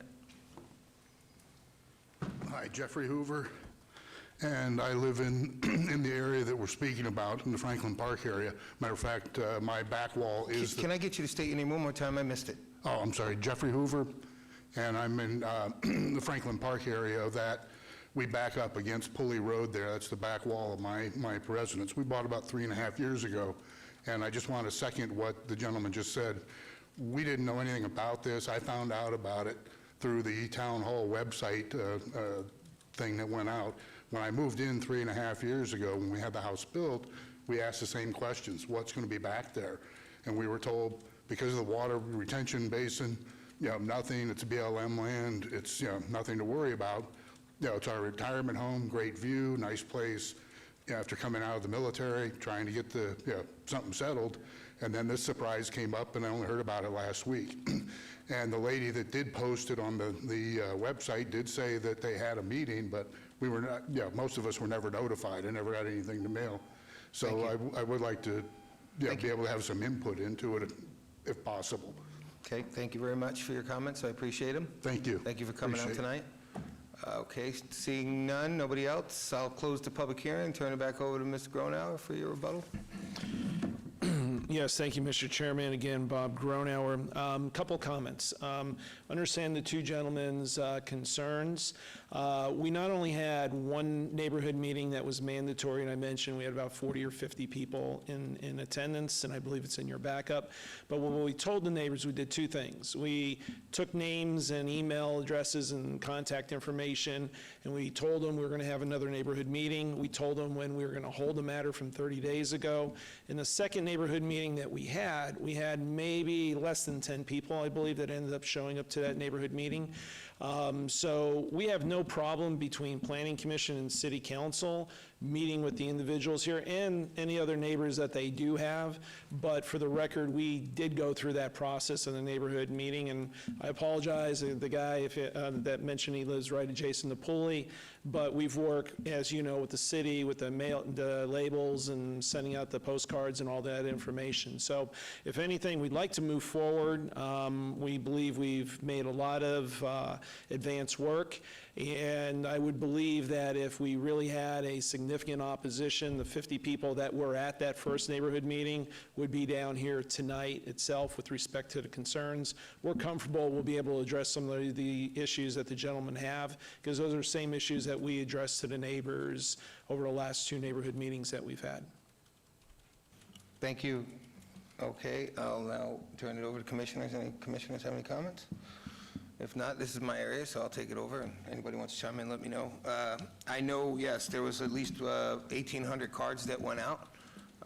This is in my area. This is my ward. I know extensive group of work went in, but the only thing that I had a question on so far was on the linear park. Is that going to be actually 100-foot wide? Is that going to take up that 100-foot right-of-way? It's going to be approximately 110 feet, and then there's some areas that will have to have access in from the Pulley Street into the subdivision, as I'm showing you on the overhead here, like where the arrow is. But where you see the green itself, and I believe it's over 20, is it 30 acres? The 15 acres total for the park. Yeah, it's a little over approximately 15 acres of park space on the linear trail itself. So it will be programmed. I actually can show you here. So in our second neighborhood meeting, some of the things that we did is starting on farm. we had drawings of the park itself, so you can see actually, you have ingress coming off a farm. We have a little turn roundabout and located in this area. We have some amenities that are planned in a park area here. Then you come down on the street itself, matching to the next matching line here. And I could go all the way through for the linear park, but this gives you the gist of what you're looking at and what we're planning to propose within the park itself. I was familiar with that. I don't want you to have to go into great detail. I just wasn't sure what the width was, but you said it's about 110. Yeah, it's 110. Pretty good buffer from the yes. existing. I mean, I definitely would want that buffer instead of a street. Like I said, I looked at this and went over it and had a meeting with you over it. I believe that it is a good plan. I think you definitely did your due diligence by the 2 neighborhood meetings. Like you said, the first one was like 40 or 50, and the second one was like 10 people there. I think this is a good project. I like the difference in uses. And another question I had too, which I meant to ask you when I spoke with you, is what backs up to the freeway there, would that be more density as far as maybe talking about the 2 stories that you were talking about? Would that go closer to the freeway as a sound buffer? What we're going to do is, because there's some topography issues there with the Sheep Mountain Parkway, so we're going to have some walls up there acting as sound walls, and then it will be, actually, you're going to have, single 2-story, single-family detached homes. I don't know exactly, looking from the existing homes that are existing, what the line of sight is, but it's a few hundred feet away from where the Sheep Mountain Parkway is. If anything, this property is going to act as a buffer to Providence with respect to having a major arterial that's going to be on the west side of us. Okay. And just to answer Jeff and Gary, it's a shame that if the real estate agents, told you that nothing's going to go there, unfortunately, it's BLM. They put it up for sale. Somebody jumped on it and bought it. For them to make promises like that, shame on them, because they don't know. They have no control over that, and I'm sure they'll say whatever they got to say to sell something, but we have no control over this. No, sir, sit down.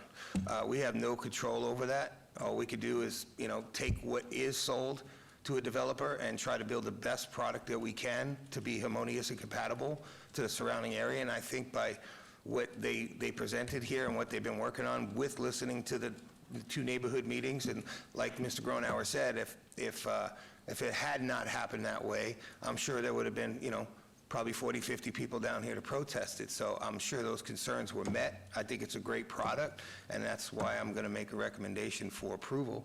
Unless I have any other comments from my fellow commissioners. Not seeing any, I would make a motion to approve item number 29, GPA 78348.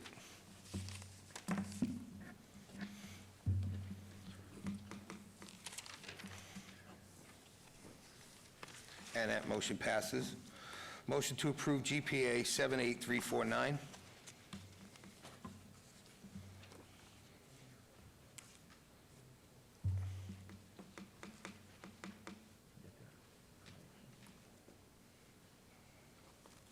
And that motion passes. Item number 31, abeyance notification, GPA 78033. Motion to approve.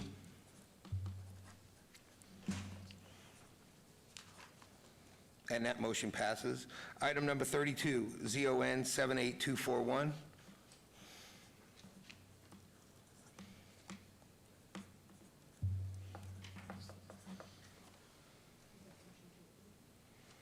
What's that? Motion to approve, yes.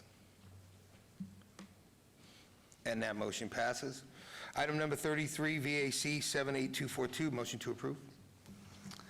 And Mr. Chairman, if I might just interject on item 34, I have a condition change or a typo to fix in item 34. Okay, fair enough.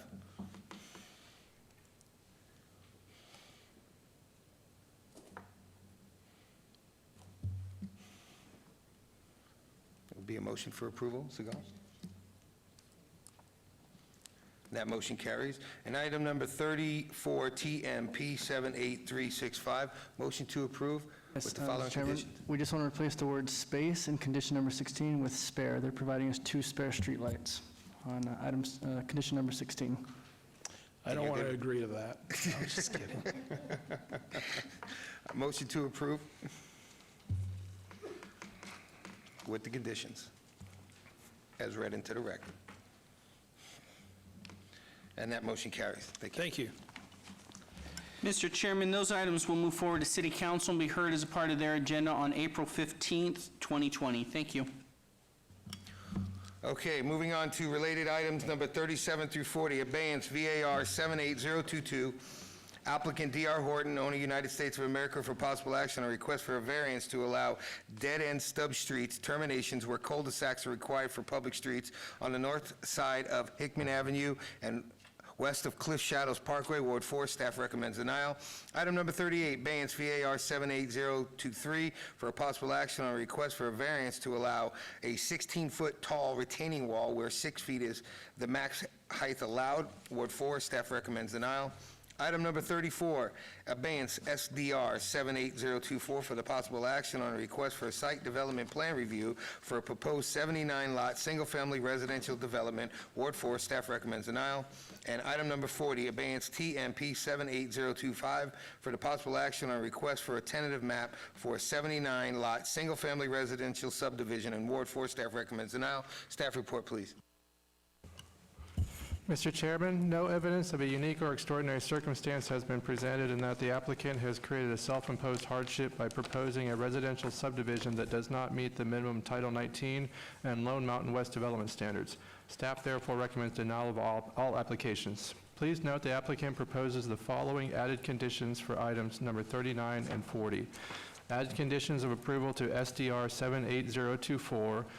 The approval for the proposed subdivision shall be for a total of 77 lots. The applicant shall submit a revised site plan depicting the combining of lot number 42 and lot number 43 into one lot, and lot number 59 and lot number 60 into one lot. Added conditions of approval to TMP 78025. The approval for the proposed subdivision shall be for a total of 77 lots. The applicant shall submit a revised tentative map depicting the combining of lot number 42 and lot number 43 into one lot, and lot 59 and lot number 60 into one lot. Thank you. Thank you. Mr. Gronauer, go ahead. Thank you, Mr. Chairman, Commissioners. Again, Bob Gronauer, 1980 Festival Plaza Drive. In these matters, I'm representing D.R. Horton. Just to jog your memory with respect to these applications, about a month ago, one of my colleagues, Liz Olson, was representing D.R. Horton. Actually, it might have been 2 meetings ago, where we came in with a GPA from open land to medium residential. We had a zone change from open land to planned development, and we had a major modification to put this property in the Lone Mountain Master Plan. Those applications were approved by you, and subsequently they were just approved last Wednesday by the City Council. We held the applications that are before you today, and the reason is because, as you know, there's significant topography and grade issues on this property here that you can see in the square box. So what we did is, since the last time we saw you, is we looked at our grading plans again. We mentioned there were some water pressure issues out in this area. We had to work with the Las Vegas Valley Water District. And so in essence, what we're going to do is we're going to take the current site down 20 feet. Okay, we're going to take that and take out the 20 feet on the property itself. And actually, on a side note, we're moving it over to Annan 215, where there's some low spots over there. And so we'll be, as D.R. Horton's building at Annan 215, they'll be moving all that dirt over there. So in a way, it kind of worked out is where they're short on dirt on one site and found out that they could take this down by 20 feet so you can meet the water pressure issues and address the issues that were addressed at the first neighborhood meeting with the neighbors with respect to the block wall itself. That's where we get to the variance with respect to the wall height. We're asking still to be at 16 feet, but because we've lowered the property itself from the grading standpoint, now what the neighbors will see is what we've done is we moved the block wall about 5 feet away from their property, and what they'll see from their side is about another foot high of block wall when it's all said and done. We have an exhibit to illustrate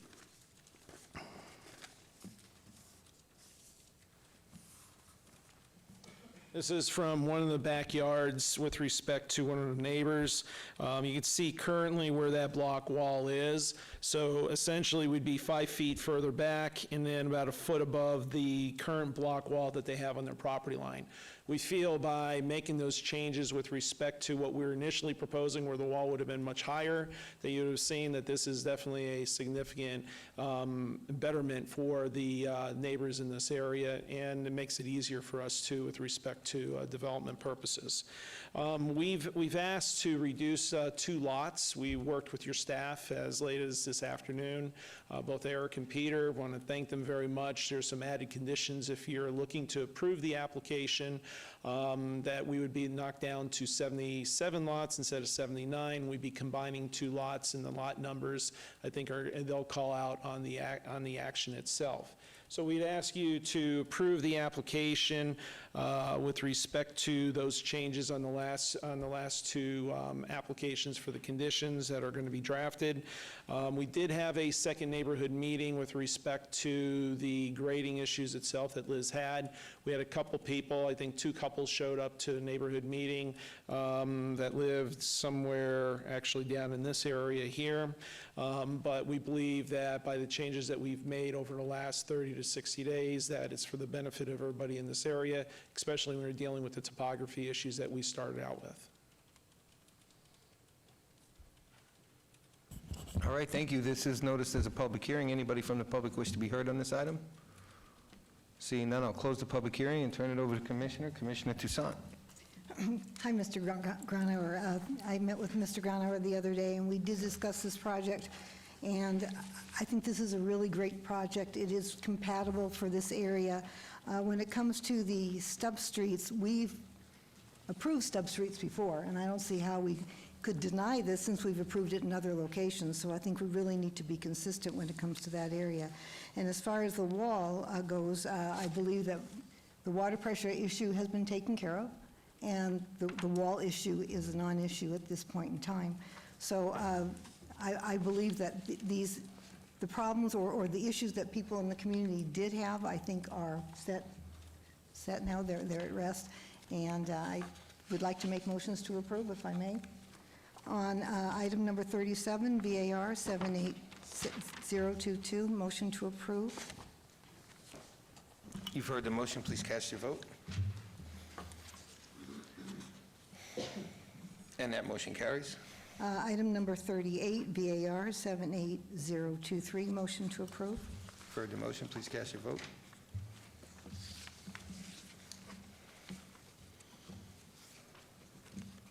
And that motion carries.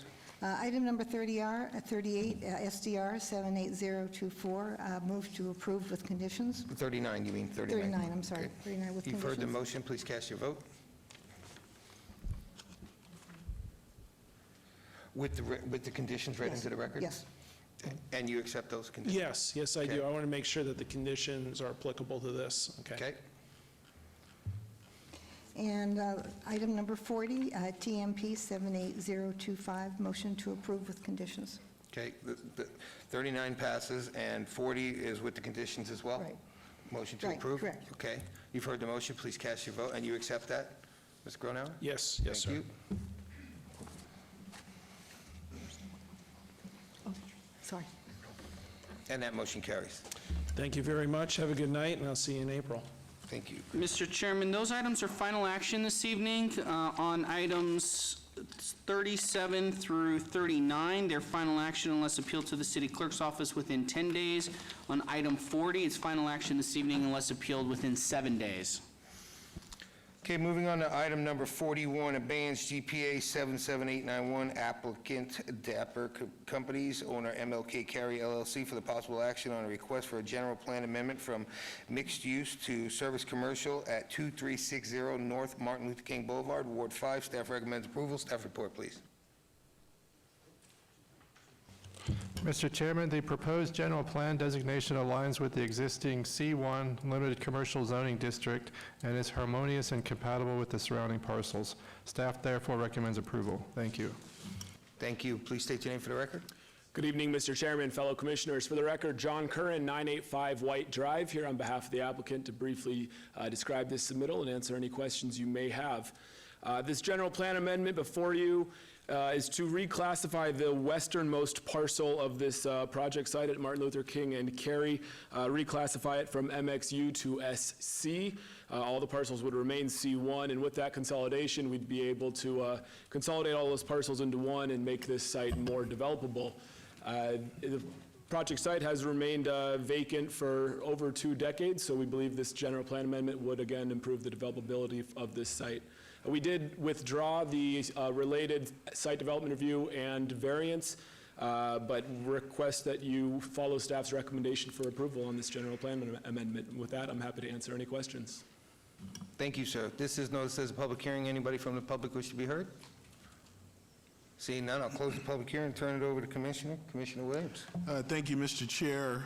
In alignment with staff's recommendation, we believe that this is compatible to the area, and so I'd like to make a motion to follow staff's recommendation for approval on item GPA 77891. You've heard the motion for approval. Please cast your vote. And that motion carries. Thank you. Mr. Chairman, that item will go forward to City Council, be heard as part of their agenda on April 15th, 2020.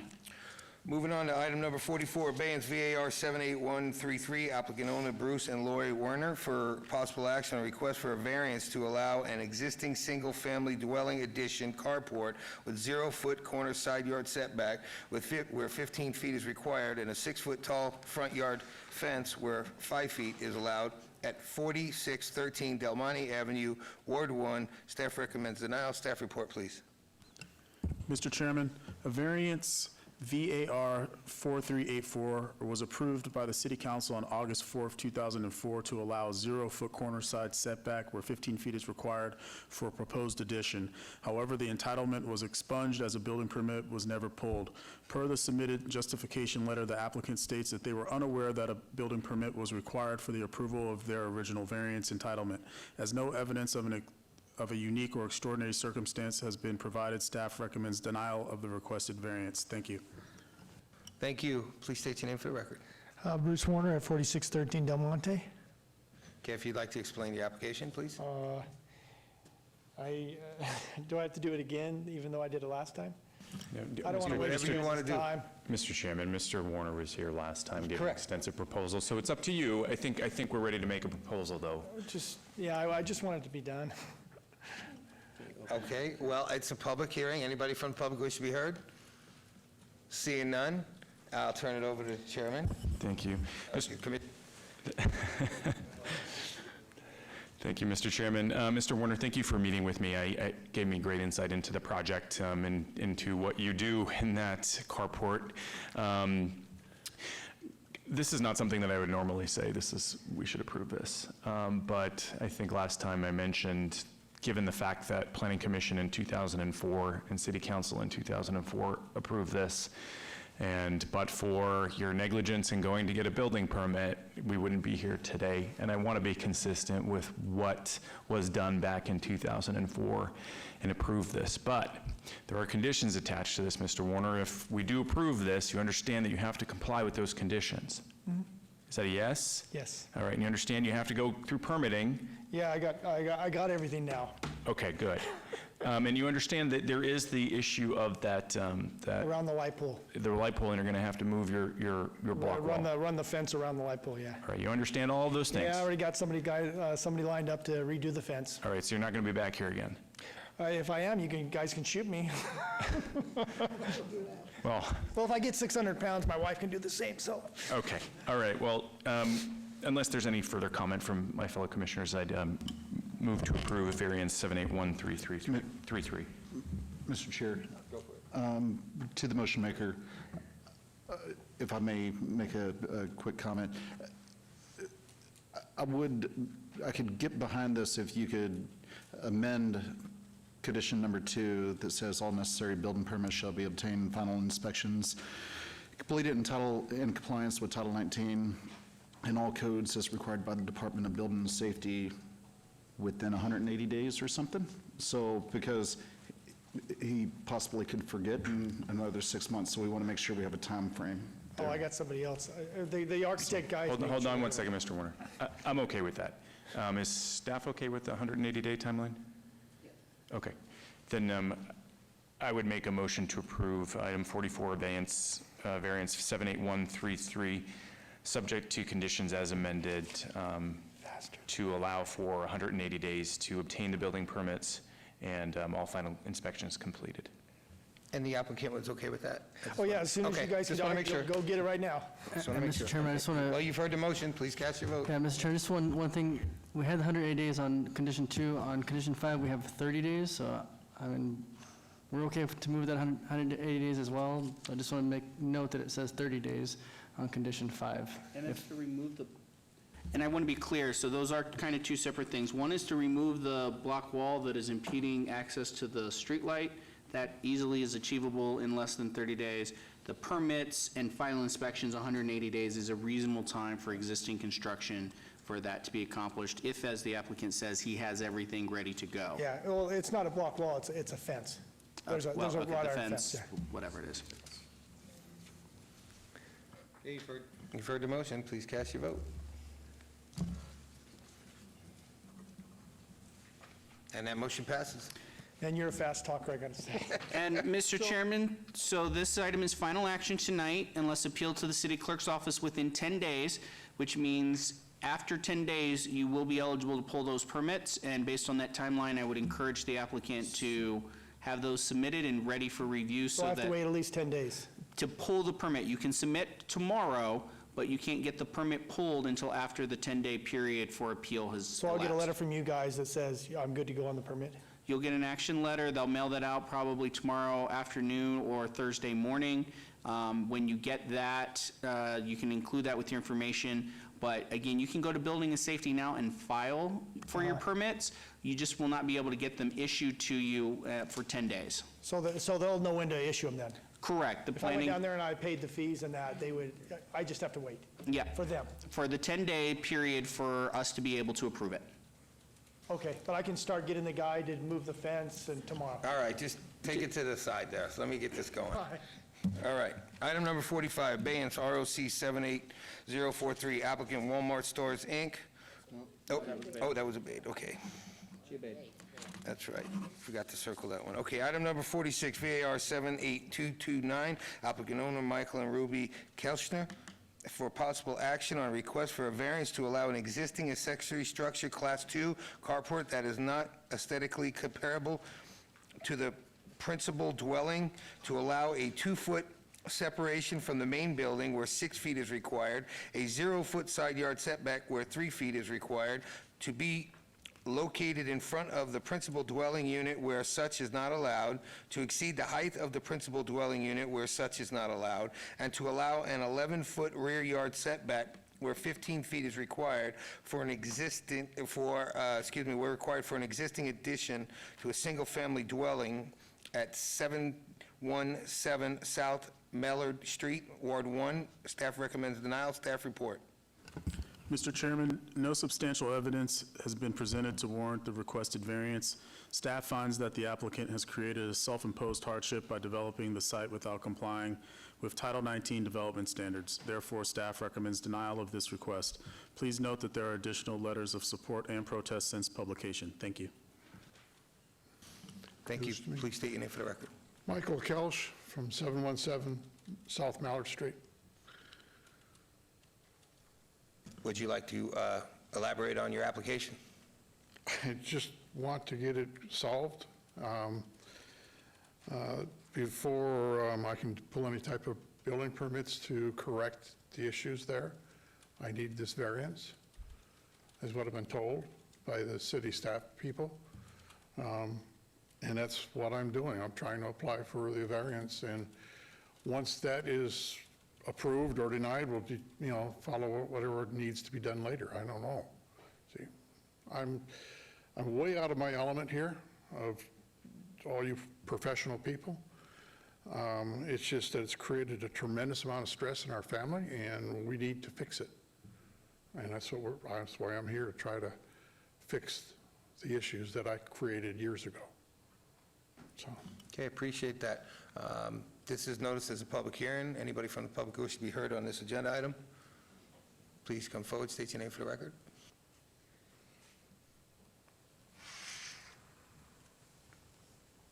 Good evening, honorable commissioners, Mr. Chairperson, Mr. Director, Mr. Scott. My name is Jerry Bungie. I reside at 700 South Mallard Street, just 2 houses down across the street. I appear tonight on my behalf, also on behalf of my mother, Sandra Bungie, who also resides at 700 South Mallard Street. She is homebound, so she could not be here. I also appear on behalf of Mary Kozlowski of 709 South Mallard, 2 houses down from Mr. Kelch. She has MS and does not function this time of night, so she couldn't be here.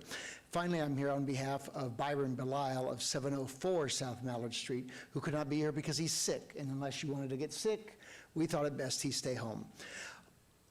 All of us and the other neighbors I've talked to have no objection to this carport. We are glad to have people investing in our neighborhood. We instead have a problem of people who do not invest in their homes. The carport he's put up, while maybe not traditional, we actually rather like. It, unlike the pictures, it actually appears very light. It's simple metal. It frames the garage beautifully, and it's so high that it's almost cathedral-like. It's an addition to the street.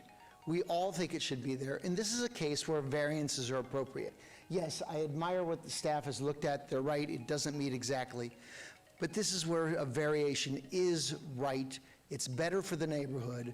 The neighbors approve, and I request that you grant the variances. Thank you. Thank you. This is noticed as a public hearing. Anybody else wish to be heard on this item? Seeing none, I'll close the public hearing if you want to come back up. And you have any other further comments that you would like to make? just one other comment I've made is I did a kind of a drive around in the neighborhood, and there's 4 other carports that are not built even closely to the standard that I have right now. And there's actually almost attaching to the homes, and where mine is not. The big difference is the height. Okay, I understand it's a lot higher. Some people don't like it, particularly the people that brought this whole thing to your attention or to the city's attention. But I'm just trying to be a good neighbor. It's all I've ever tried to do since I've lived there for the last 14 years.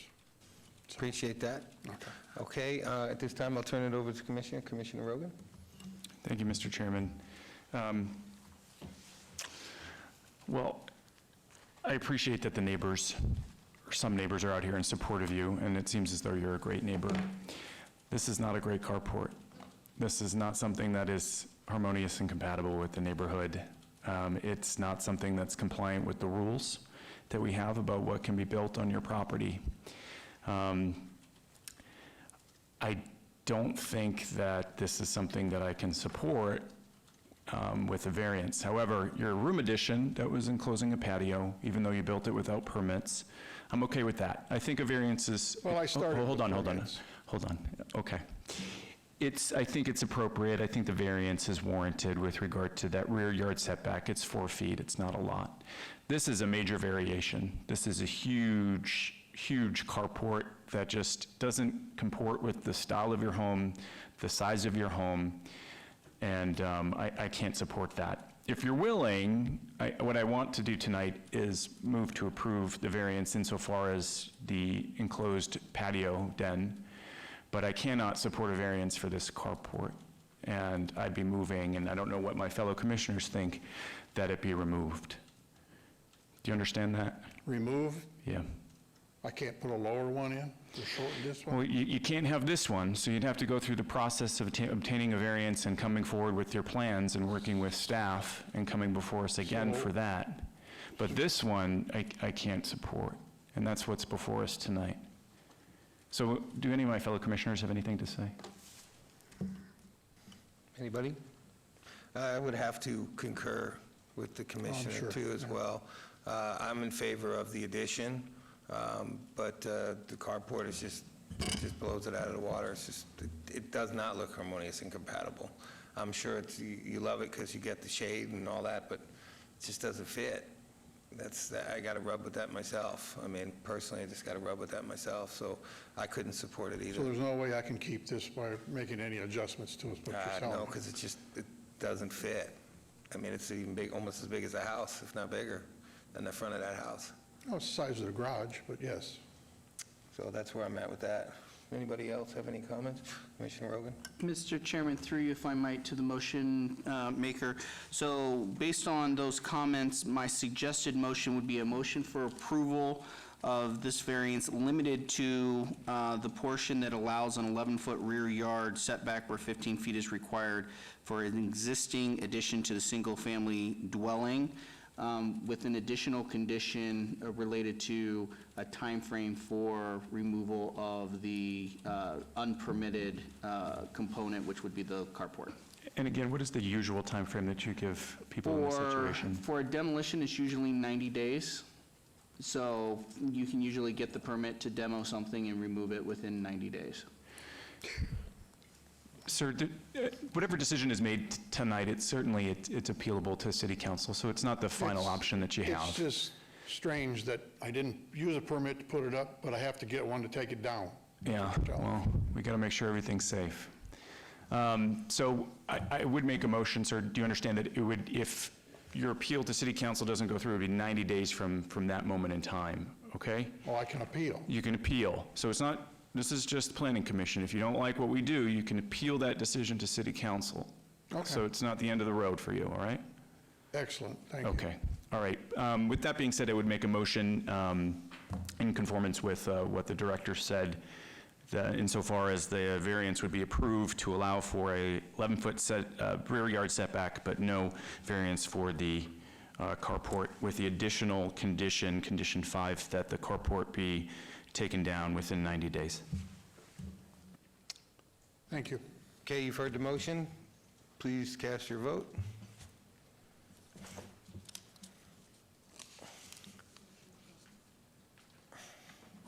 And that motion carries. And Mr. Chairman, that item is final action this evening unless appealed to the city clerk's office within 10 days, sir.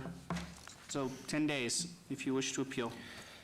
Okay, item number 48, SDR 78245, applicant MO Construction LLC, owner CVV LLC, for the possible action on a request for a site development plan review for a proposed 3,855 square foot commercial building with a drive-through with a waiver to not orient the building to the corner where such is required, and to allow a waiver of Title 19 landscape buffer standards at 3801 West Charleston Boulevard, Ward 1. Staff recommends denial. Staff report, please. Mr. Chairman, while a commercial use is appropriate for the subject site, the proposed development as designed is not compatible and harmonious with the surrounding and future land development in the area. This is evidenced by the requested associated waivers regarding building orientation and landscape buffer requirements. Therefore, staff recommends denial of the requested site development plan review. Please note that there are additional letters of protest since publication. Thank you. Thank you. Is the applicant present? Seeing none, I don't have an applicant. This is noticed as a public hearing. Anybody wish to be heard on this item? Seeing none, I will turn it over to the commissioner, Commissioner Rogan. Well, this makes it easier. I didn't like this project. I didn't think that it fit that corner. I didn't think the special use permit was warranted considering the waivers that were being requested. And for that reason, I would, unless there's other comments, I would move to deny SDR 78245. You've heard the motion. Please cast your vote.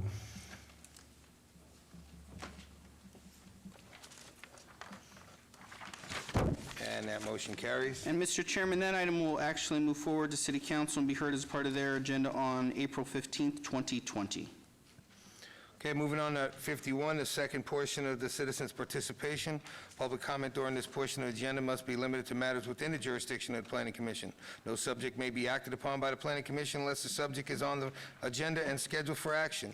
If you wish to be heard, please come to the podium, give your name for the record. The amount of discussion on any single subject, as well as the amount of time any single speaker is allowed, will be limited.